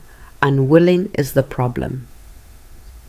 We drove back to Clover Ridge that afternoon with the windows down because October had arrived cool and sharp, and the air had that particular autumn quality that makes you feel, against all evidence, that things might be reorganizing towards something better. Lena had her feet up on the dashboard, a habit she'd had since she was 19, and which I had never fully managed to discourage. And she was looking out the window with an expression that was not happiness exactly, but was adjacent to it. The alert, slightly restless quality of someone with somewhere to go. "She's sharp, she lay," she said. "Yes, and she's not doing this as charity." Lena looked at me. "She actually thinks it could work. Diane Cho doesn't do charity," I said. "She does investment. In people. In people who have already demonstrated they can execute." I kept my eyes on the road. She watched what happened at the wedding, and she didn't see a family crisis. She saw a demonstration of how someone thinks under pressure. Lena was quiet for a moment. "She saw it that way because you built it that way." "I built the setup," I said. "I couldn't build the outcome. That was yours." She looked out the window again. "I keep thinking about how close I came to not doing it," she said. "Walking away from Davis. I keep thinking, what if I'd taken his hand when he reached for it? What if I'd decided my mother had been dramatic and my husband could explain everything, and I just went back in?" "You didn't," I said, "but I almost did." She turned to look at me. I was standing there, and part of me was saying, it doesn't have to be this complicated. You can choose the easier version of this. And the only reason I didn't is because I made myself stay in the question long enough to hear his answer. She paused. 4 seconds. That's how long he paused before he admitted he knew about the clause. 4 seconds. She shook her head. 4 seconds is the whole ball game. I said nothing, but I felt it. The precise, cold weight of how true that was. "Mom." She looked at me with a directness I recognized as her most honest register. "Did you know I would do it when you walked up there with the microphone? Did you know I'd take the ring off?" I thought about it, really thought about it, because she deserved a real answer. "No," I said. "I knew you'd hear the truth. I didn't know what you'd do with it." I glanced at her. "You could have chosen to stay. It would have been wrong, but it would have been understandable. People stay in wrong situations all the time for reasons that make sense to them." I paused. "I was hoping, but I didn't know." She absorbed that. "What would you have done if I'd stayed with him?" It was the hardest question she'd asked me, and I took the time it deserved. "I would have kept the relationship with you," I said. "I would not have kept my mouth shut about Davis. I would have been a persistent problem for him, someone he couldn't fully account for, no matter how carefully he'd read the prenup." I paused, and I would have waited, not patiently, but waited, for another opening, for however long it took. She looked at me for a moment, then she turned back to the window. "That's the scariest and most loving thing you've ever said to me." "Probably accurate," I said. The first letter from Sylvia Whitmore arrived 10 days after the annulment was finalized. I want to be precise. It was a physical letter, not an email, not a message through attorneys. A physical letter on cream-colored stationery in an envelope addressed in handwriting that was controlled and deliberate and had clearly been practiced over a long life until it became a form of performance. Lena brought it to me from the mailbox, with the expression of someone handling an object they're not sure is stable. "It's addressed to you," she said. I took it, opened it, read it twice. The letter said, in substance, that Sylvia had spent the past several weeks in a difficult internal accounting and had arrived at some conclusions she wanted me to know. It said that she had not known the specifics of the prenup clause before the wedding, that Davis had handled the legal arrangements through his own attorney, separate from the family's firm, which she acknowledged she should have questioned. It said that the Hargrove situation, which I had only known about in outline, had placed Davis in a position of financial pressure that she had underestimated, and which had apparently led him to make decisions she would not have sanctioned. Then it said, "I chose to make you invisible because it was convenient. That is not an excuse. It is an admission. I recognized that you were a person of substance from the first meeting, and I chose to set that recognition aside because acknowledging it would have complicated a situation I wanted to remain simple. I read that sentence 3 times. I handed the letter to Lena. She read it again, set it on the kitchen table. "What are you going to do with it?" she asked. "I don't know yet, Afetie," I said. "Are you going to respond?" I thought about Sylvia in the reception hall, the exhaustion on her face when she came to my table, the complicated something that had moved across her features when I asked what she would have done with the information, the woman running damage calculations alongside whatever else she'd been feeling. People are not single things. I had known that for 61 years, and somehow I still had to keep relearning it. "Eventually," I said. "Not yet." Lena nodded. "She's not asking for forgiveness," and I said, "That's worth something." "She's not apologizing either," Lena said. "Not quite." "No, she's admitting." I looked at the letter. "That's harder than apologizing. Apologizing is about your own conscience. Admitting is about the record." Lena thought about that. "You almost sound like you respect her." "I almost do," I said, in a very complicated and arm's length way.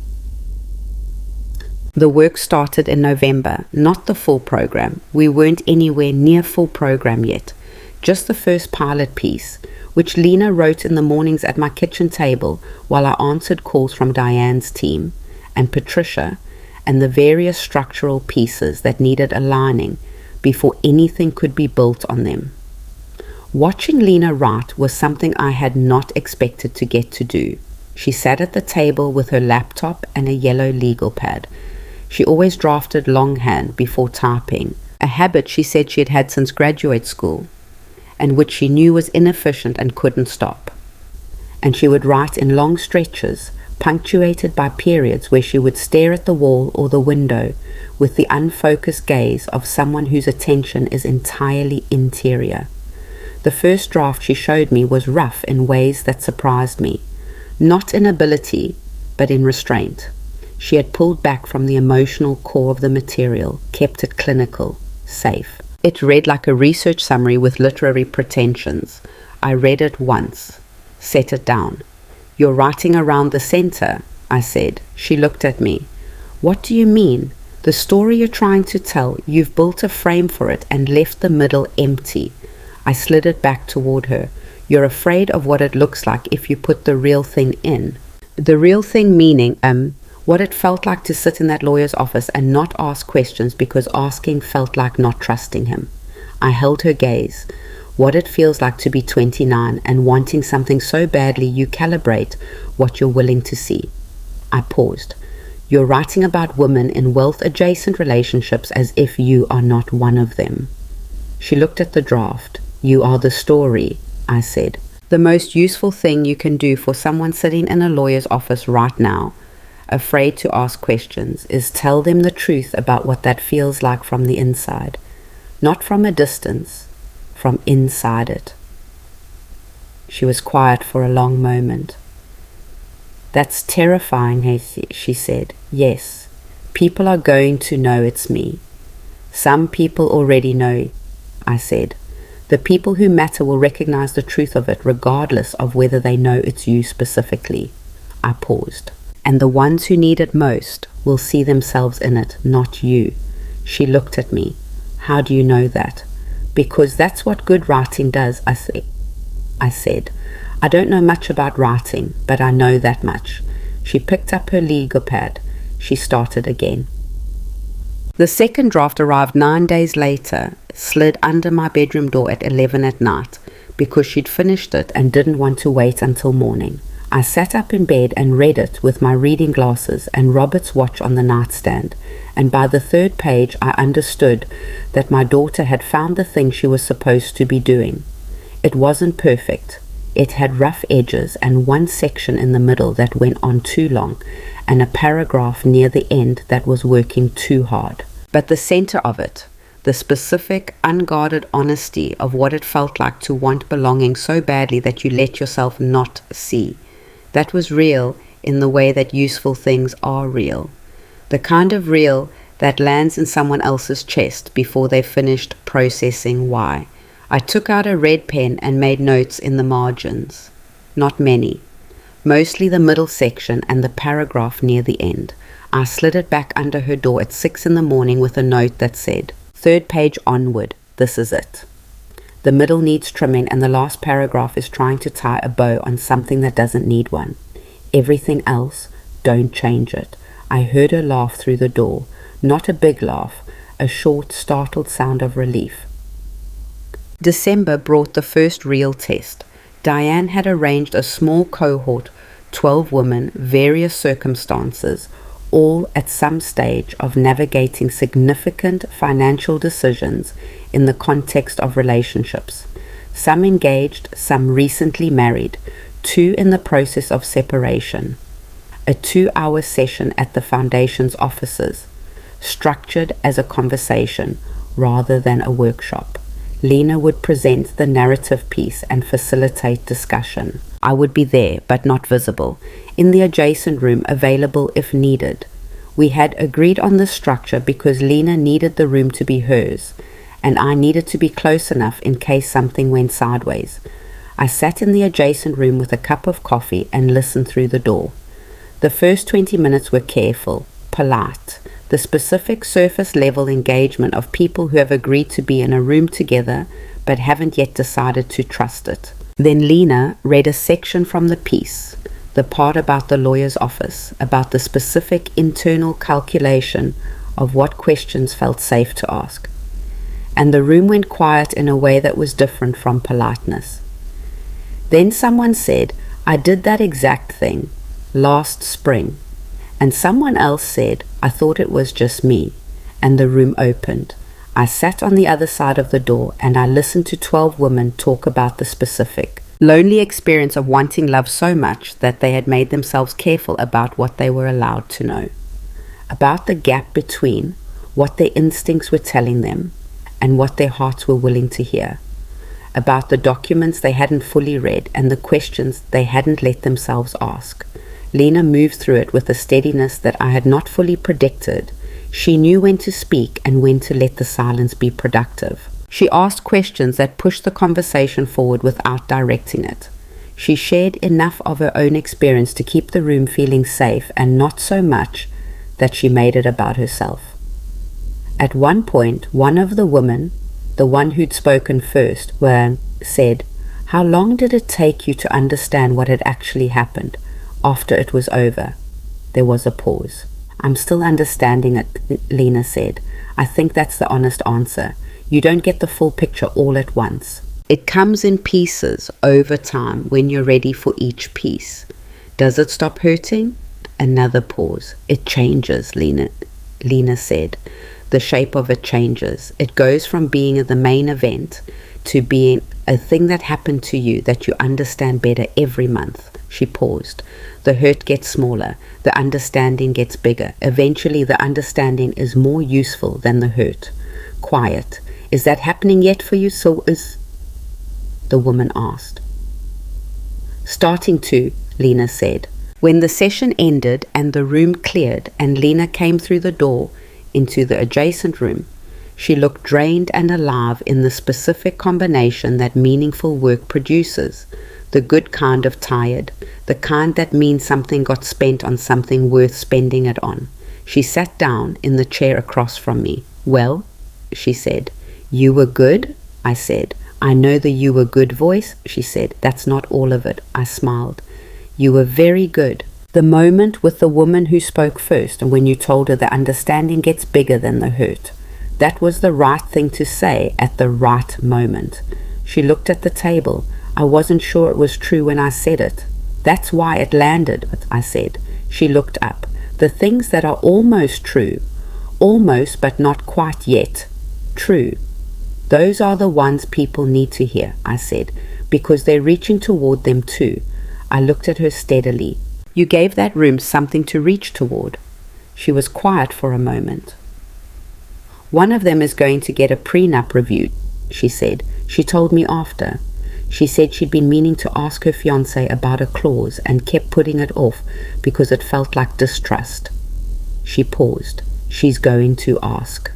I thought about section 4, about Patricia's voice on a Thursday morning saying, I want you to read this very carefully, about the call I'd made right after, sitting in my car in the Clover Ridge Drive, telling Patricia not to say anything yet, about how differently everything might have gone if Lena had made that same call 8 months earlier.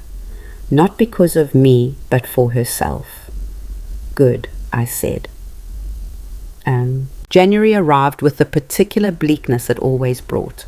The stripping away of the holiday cover, the return of real weather, the calendar turning to a number that required adjustment for the first few weeks every time you wrote a date. Lena got her own apartment, not her old one. She'd let that lease run out in November and used the month of December to find something new. A place on the 4th floor of a building in a neighborhood she liked but hadn't lived in before, with a window over the street that let in morning light and enough room for a desk and a bookshelf, and the kind of life she was building rather than the kind she'd been given. She called me from the new apartment on a Sunday evening, the first week she was there. It smells like fresh paint, she said, and someone's cooking something with garlic on the floor below, and I can hear it coming up through the vent, which is either cozy or a boundary violation. I can't decide. Cozy, I said. Yeah, cozy. She was quiet a moment. It's strange to be somewhere that's just mine, not ours, not arranged around someone else's presence. A pause. Good strange. Good strange, that I agreed. The desk is in front of the window, she said, for writing. I figured out the light is best in the morning, and I'm going to try to get 2 hours in before the foundation work starts. 2 hours before. I know, she said. I know. You're about to tell me not to overload the schedule. I'm not going to tell you anything, I said. You're 32, but your face is doing the thing. You can't see my face. I know your face, she said. Mom, I've known your face longer than I've known anything. I sat with that for a moment. 2 hours is sustainable if you protect them, I said. Don't let anything eat them. They're the most important 2 hours. I know, she said gently, like she'd already decided this and didn't need convincing. Just wanted to tell me. We talked for another 40 minutes about nothing particularly consequential. The Foundation's second cohort, a book she'd read, a hardware issue with her laptop, whether the garlic smell was going to be a recurring situation. The kind of conversation that is its own form of love. Not the dramatic kind, not the crisis kind, just the steady accumulating kind that builds a life between two people over decades. When we hung up, I sat in the Clover Ridge living room in the chair I'd had since Robert was alive, and I looked at the room around me. The bookshelves, the furniture, the kitchen visible through the doorway, and I thought about Sylvia Whitmore looking at this room 8 months ago and deciding it told her everything she needed to know about me. I thought about what she'd seen and what she'd missed. I thought about how much of my life had been lived in the gap between what was visible and what was real. And I thought about Diane Cho's second phone call, the one I hadn't told Lena about yet from 2 weeks earlier. The one where Diane had said in her direct, unadorned way that the pilot cohort results had been significant enough that she wanted to talk about a national rollout, 11 cities, a 2-year timeline, a partnership structure that would put Lena's narrative framework at the center of a program that could reach conservatively several thousand women in the first phase. I hadn't told Lena yet because I was waiting for the right moment, not strategically, not the way I'd waited with the microphone and the ballroom, and the 8 months of watching. Just carefully, the way you hand someone something fragile. You wait until they have both hands free. She had both hands free now. I picked up my phone. I would call her tomorrow. Tonight, I just sat in the chair in the room that Sylvia Whitmore had looked at and seen nothing, and I let myself feel what it was to have built a life that held, not perfectly, not without cost, but held, against the weight of loss and miscalculation and loneliness, and the specific grinding work of choosing yourself over and over again in rooms where you were the only one who thought you were worth choosing. Robert's watch was on my wrist. Outside, January did what January does. And somewhere across the city, on the fourth floor of a building with morning light through the front window, my daughter sat at her desk and wrote. I called Lena on a Monday morning in late January, which was not the dramatic timing the moment probably deserved. There was no particular occasion. The light through the Clover Ridge kitchen window was flat and grey. The coffee was too strong because I'd miscounted the scoops, and I was sitting at the same table where I'd spent a decade sorting through the wreckage and reconstruction of a life I hadn't planned to rebuild alone. Some of the most important conversations happened in the most unremarkable light. She picked up on the second ring. Hey, I was just about to call you. Were you? The second cohort intake forms came in last night. Diane wants to meet Thursday. A pause. Also, I burned my toast and the smoke detector went off, and my downstairs neighbor knocked to check if I was okay, so I've officially met someone in the building. Neighborly, I said. He seemed nice. Confused but nice. I heard her moving, the sound of a chair, a window. What's up? I need to tell you something, I said. Something Diane told me 2 weeks ago that I've been waiting to tell you. The moving sound stopped. Why were you waiting? Because you were still settling in, I said, and I wanted you to have both feet on the ground before I handed you something this heavy. A beat of silence. Mom, just tell me. So I told her. All of it. The national rollout conversation, the 11 cities, the 2-year timeline, the specific language Diane had used about Lena's narrative framework being the structural center of the program. I told her the conservative estimate was several thousand women in the first phase, and that Diane believed, based on the pilot data, the actual reach would be significantly higher. I told her that Diane wanted her name on it, not a footnote, the framework itself. I heard Lena breathe.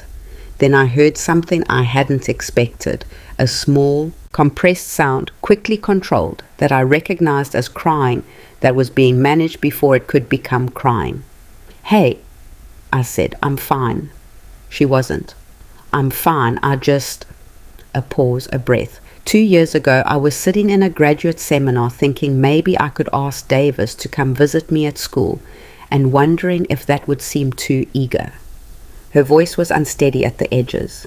And now you're telling me that something I wrote at your kitchen table in my pajamas, is going to be the center of a national program. Yes, I said, that's a lot to hold. I know. I don't know if I'm ready for that. You're not, I said. You'll get ready by doing it. That's how it works. She laughed, that short, startled sound. You say that like it's obvious. It becomes obvious after the first time you do something you weren't ready for and it works anyway. I paused. I wasn't ready to run the business after your father died. I wasn't ready to stand up in that ballroom with a microphone. Ready is overrated. Willing is what matters. She was quiet for a moment. I'm willing, she said. I know you are, I said. That's why I waited until you were settled to tell you. I needed you to be able to say yes from solid ground. A long pause. Mom?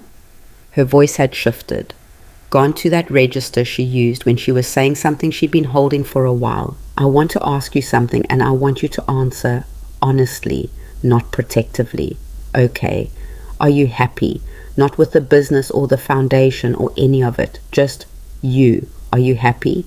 The question landed with the specific weight of something that deserved not to be answered too quickly. I looked at the flat, grey light through the kitchen window. The table I'd sat at for more years than I could count. Robert's watch on my wrist, which I wore every day now, without deciding to.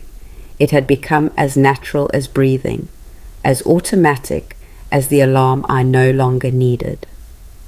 I'm not unhappy, I said, which took a long time to be able to say. I paused. There are days when I miss your father with a sharpness that surprises me. 9 years and it still has edges. I looked at the window, and there are days when what I've built since he died feels like the most important thing I've ever done. And those two things live in the same chest, and I've stopped trying to resolve them. A pause. That's probably the closest I can get to an honest answer. She was quiet. "I don't want you to be alone," she said, not the way children say it when they're worried. The way she said it was quieter than that, more careful, like she was setting something fragile on the table between us. "I'm not alone," I said. "You know what I mean." I did. "I know what you mean." I held the coffee cup. "It's not something I think about the way I used to. There was a period, a few years after your father, when the aloneness was very loud. It was like a room with bad acoustics. Everything echoed." I paused. "It's quieter now, and I've learned to use the quiet." Another pause. "If something changes, I'll tell you. I'm done keeping important things to myself. Promise?" "Promise." She exhaled. "Okay." Then, more quietly, "Thank you for not dying before I figured my life out." It was such a Lena thing to say, dark-edged and genuine, the gallows humor she'd always used for things she couldn't quite say straight, that I laughed before I could stop it. "You're welcome," I said. "I'll try to maintain the streak." The Thursday meeting with Diane was different from the coffee shop. No more early-stage careful language. No more framework conversations.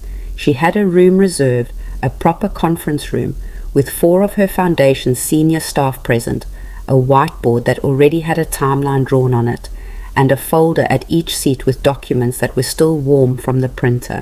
Lena sat across from me. She had dressed differently than I'd seen her dress for anything in months. Not the careful Whitmore World wardrobe, not the pajamas at the kitchen table wardrobe. Something in between, something that was actually hers. Diane opened without preamble.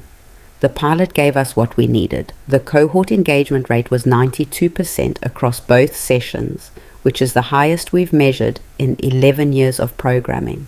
3 women from the first cohort have already reported taking concrete legal action as a result of the sessions, reviewing documents, seeking independent counsel before signing.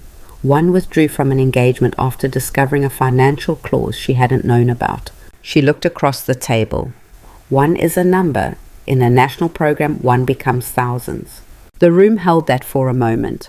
"The structure we're proposing," Diane continued, "is a 2-year rollout across 11 metro areas. Each city will run 4 cohorts per year, 12 to 15 women per cohort. Session materials will be anchored to Lena's narrative framework, which we will update and expand over the first year based on cohort feedback." She looked at Lena. "You'll write new pieces as we learn what specific situations are underserved by the existing material. This is not a static program, it grows." "What's the staffing model?" Lena asked. "Local facilitators trained by us. The framework, the facilitation guide, the pre-session materials, all centrally produced, locally delivered." Diane leaned forward slightly. "You're not running 11 cities. You're building the engine. Others drive it." Lena nodded. Processing. I watched her face do the work, not the filtered managing face from the Whitmore months, the actual working face, the one that meant she was taking something seriously on its own terms. "And the financial structure?" I asked. Diane turned to me. "The foundation funds the first year fully. Year 2, we're pursuing 3 corporate partnerships. Companies with women in leadership initiatives who want programmatic alignment, not just sponsorship optics. I've already had preliminary conversations. The interest is there." She paused. "Evelyn, I'd like to talk about a formal advisory role for you in the expansion structure, not operational, strategic. How you built the supply chain model applies here in ways I think you understand better than I can articulate." I looked at the whiteboard, the timeline, the 11 cities written in someone's clean, deliberate hand. "When do you need a decision?" I asked. 30 days, she said, "though I suspect you've already made it." I almost smiled. "I've made most of it. What's the remaining part?" I looked at Lena. She was looking at me with the expression I'd first seen in a hotel room on the night of her wedding.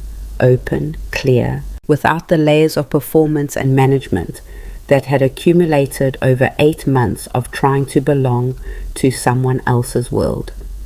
The expression of a person who was entirely herself. She decides if she wants me in the room, I said.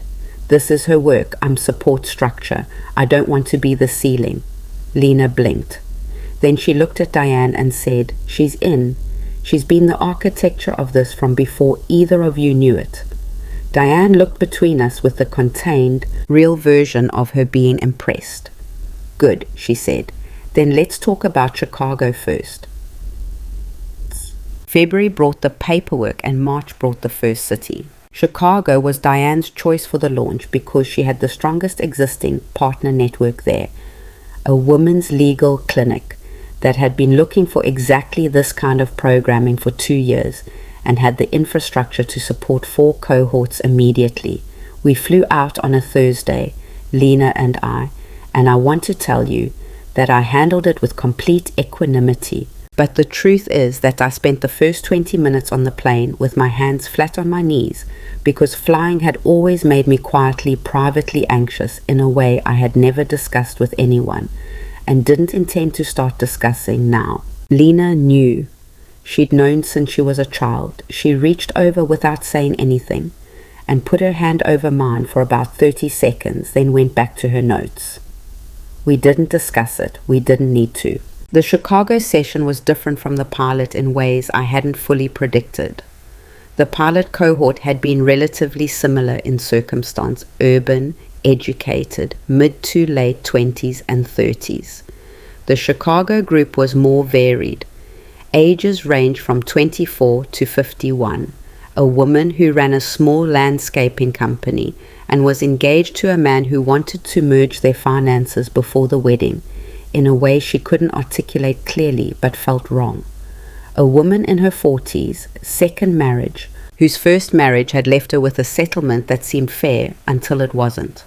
A woman who was 26 and had come because her sister had told her to, and who spent the first half hour with her arms crossed and her expression carrying the specific skepticism of someone who does not believe a room can hold anything useful for her. I watched that last woman from the edge of the room.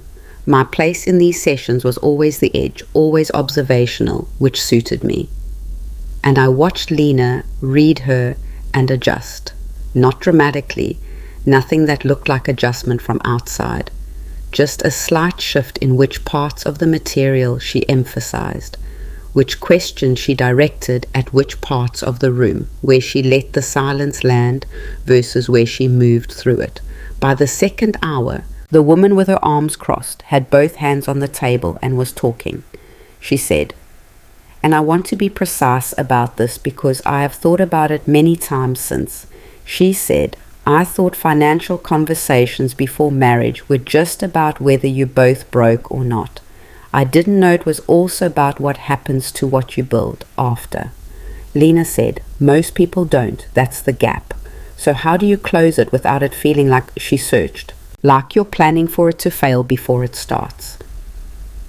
You reframe what the conversation is about, Lena said. It's not about distrust. It's about both people being protected equally.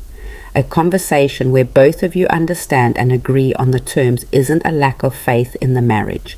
It's a sign that both people are in it honestly. The woman nodded slowly. My fiancé is going to say I don't trust him. He might, Lena said.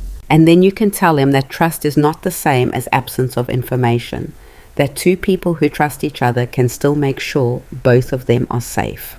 A pause. What if he won't have the conversation? Lena held the question for a beat. Then you have your answer, she said, gently, without drama. Just the plain truth, offered without decoration. The room was very quiet. Then, the 51-year-old woman, the one on her second marriage, the settlement that hadn't held, said, she's right. When my first husband refused to discuss the finances, I told myself it was because he was private, and that meant he was steady. It meant the opposite. And the room opened again, the way it had in the pilot, the way I was beginning to understand it always would. Because the specific loneliness of not having been told the truth about money and love was not a niche experience. It was a room that enormous numbers of women had been sitting in alone, each of them believing they were the only one. each session we ran was simply the act of opening that room and letting them see each other inside it. We were back in the city by Sunday evening. I was in the Clover Ridge house and Lena was in her apartment, and we were talking on the phone the way we did most Sunday evenings now, which was not a thing we had arranged, not a formal structure, just a pattern that had formed without discussion, the way the best ones do. The woman who came because her sister told her to, Lena said, the one with her arms crossed. I saw her, I said. She came back after everyone else left. She asked me if there was any way to get the documents from her existing relationship reviewed without her partner knowing. Lena paused. She's not engaged. She's been together with someone for 3 years. She said she's been trying to figure out how to ask certain questions, and every time she tries, he changes the subject, and then she tells herself it's fine, and she moves on. What did you tell her? I gave her Carol Sims' number. Carol had agreed, at Lena's request, to offer a reduced rate initial consultation for women coming through the program. And I told her that the fact that she came today alone, without telling her partner, that she already knew something she wasn't ready to say yet. I was quiet for a moment. Was that the right thing to say? I don't know, Lena said, but it was the true thing. And she nodded like she'd been waiting for someone to say it out loud. I thought about the study window, the French doors, Davis's voice saying she's not going to be around forever. The way truth, once you've heard it said plainly, cannot be unheard. Yes, I said, that was the right thing. In April, something happened that I had not planned for and could not have. I received a phone call from a number I didn't recognize, and I almost didn't answer it, and then I did, and the voice on the other end said, Mrs. Carter, this is Davis. I sat down, not dramatically, as I was already near a chair, and I simply moved into it with the specific, controlled stillness of a person managing a significant surprise. Davis, I said, I know this is a pause. He sounded different than I remembered, less composed. The careful surface of him had roughened somewhere in the past 7 months. I know you have no reason to take this call. I took it, I said. Yes. Another pause. I wanted to... He stopped, restarted. My mother wrote to you in December. She did. I know what she said. She showed me. A beat. I didn't write because I thought anything I said would sound like I was trying to manage the situation. And he stopped again.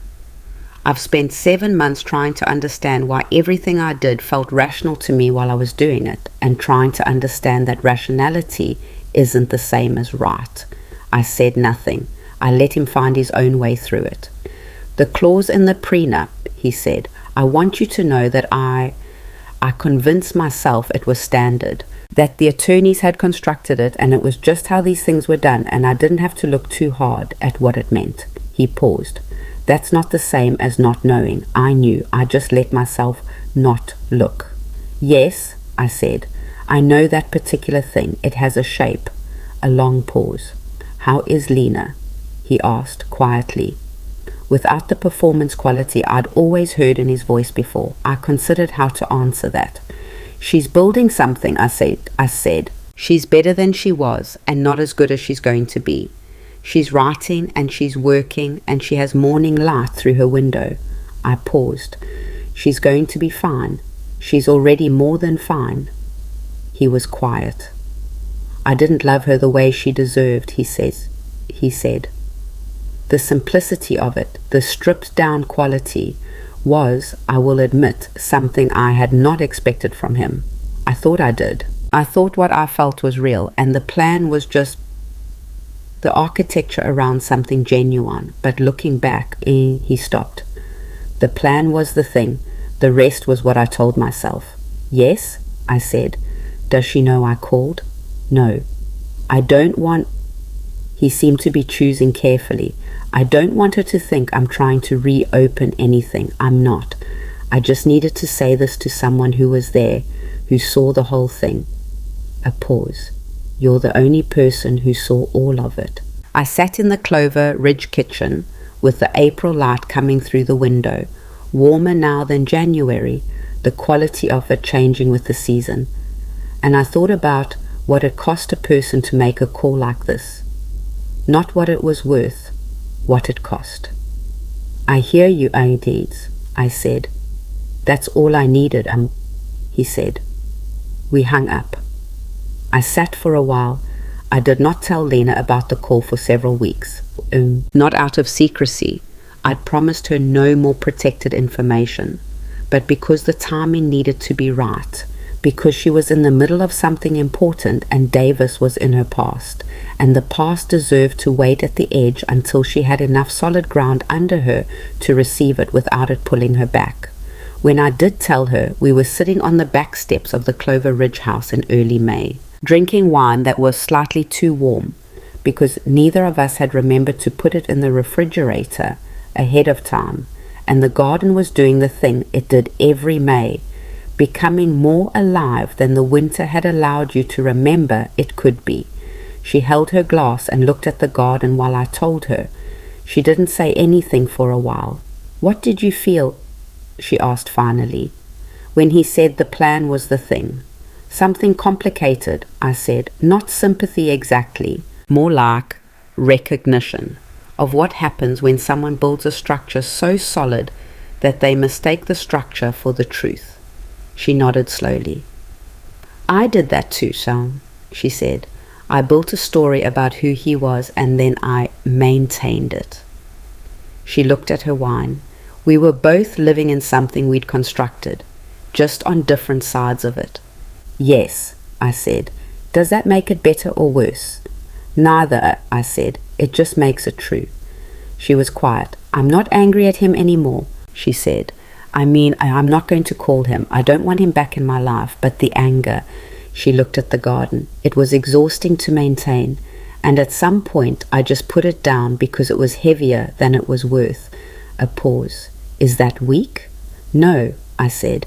Anger is for understanding the wound. You don't have to carry it after you've understood. She looked at me. That's almost poetic for you. I have my moments. She smiled, the real one, the one that went all the way to the outside corners of her eyes, the one I'd seen at the top of the terrace steps 7 months ago and prayed I'd see again without the circumstances that had surrounded it then. We sat in the May evening and drank the wine that was too warm and didn't say anything for a while, and the garden did what gardens do. In June, the program published its first annual report. Diane sent it to us both before it went public. The numbers were real and specific and better than the conservative projections. 4 cities running, 11 cohorts completed, 137 women served in the first 6 months.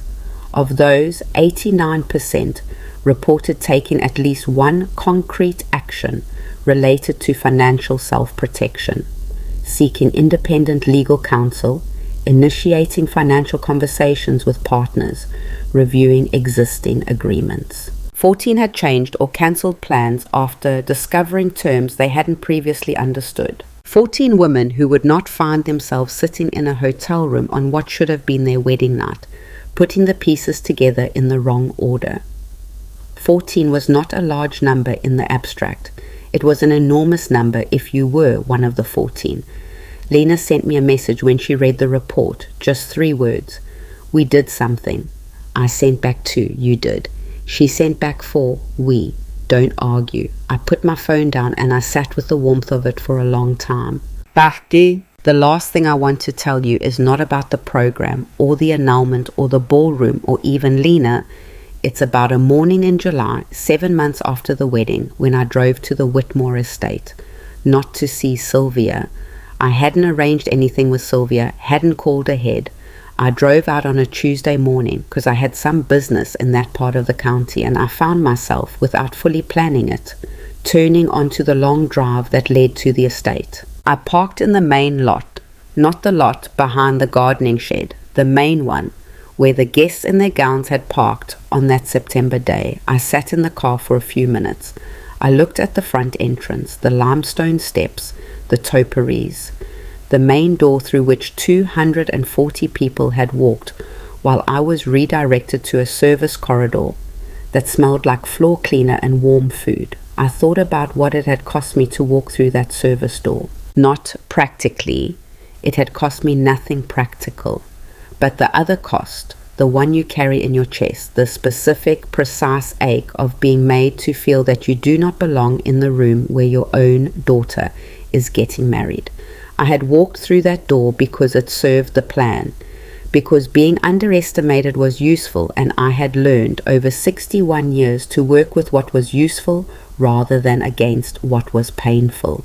But sitting in that parking lot in July, I let myself feel it without the plan around it, without the purpose. It hurt. Still, even after everything, even after the microphone and the annulment and Chicago and the annual report and May evenings on the back steps.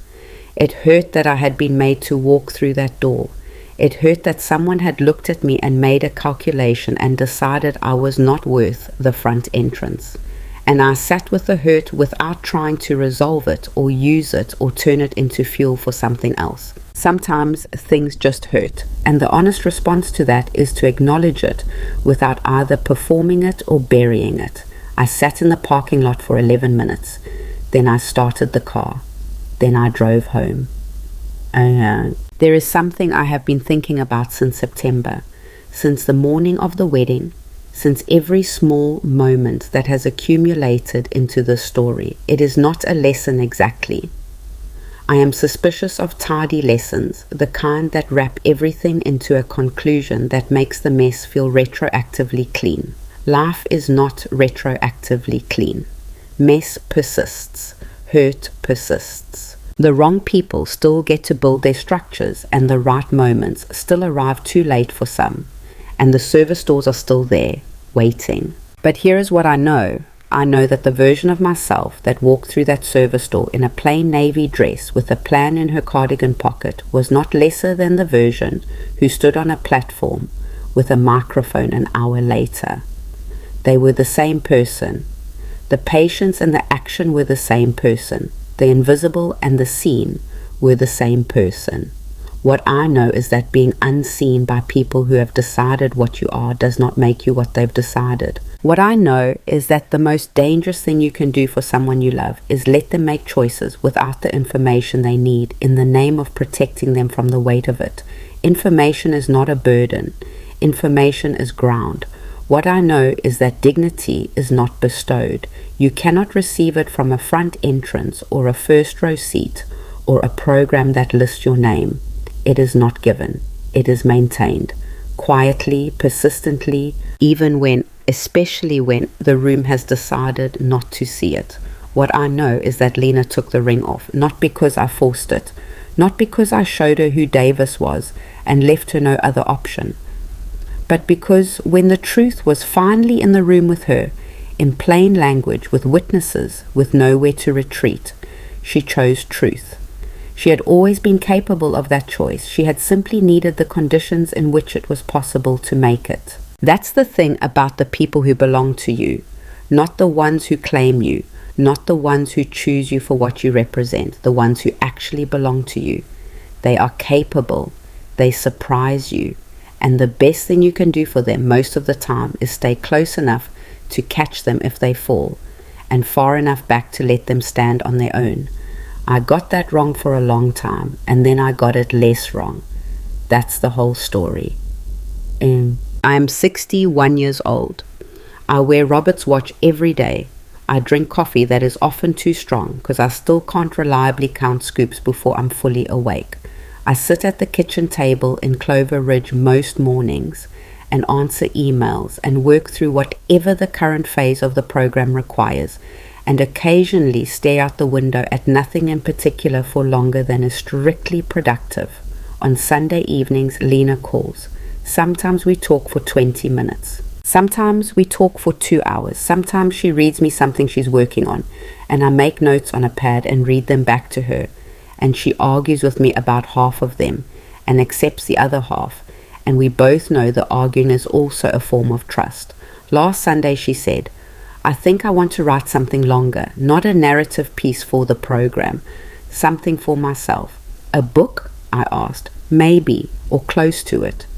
She paused. Something about the experience of wanting to belong to something so badly that you compromise what you can see. How that happens, why it happens. Another pause. Not just my story, but mine as the entry point. You should, I said. It's going to take a long time. Most things worth doing do. She was quiet for a moment. Then she said, I'm scared it won't be good enough. I know, Sal, I said. Write it anyway. A pause. That's your answer for everything, Sha, she said. It works for everything, I said. She laughed. Okay, she said. Okay, I'll start tomorrow. I held the phone and I looked at the evening coming through the kitchen window, and I thought about the crease on her cheek in the hospital 32 years ago, and the 6 pounds of her, and the way she'd looked at me like I was the only solid thing in a world that hadn't finished forming yet. Some things don't change. She is still doing that, and I am still trying to be worth looking at that way. Neither of us is doing it perfectly. We are both doing it honestly. That is, in the end, the only measure that matters. Not what you built, or what you accumulated, or what rooms you were allowed to enter through the front door. Not the number on the account, or the address on the envelope, or the seat number on the program. What matters is who you are when someone looks at you from close enough to see, and whether what they find there is actually you. I walked through a service door on the morning of my daughter's wedding, and I walked out of it as myself. That's enough. That has always been enough.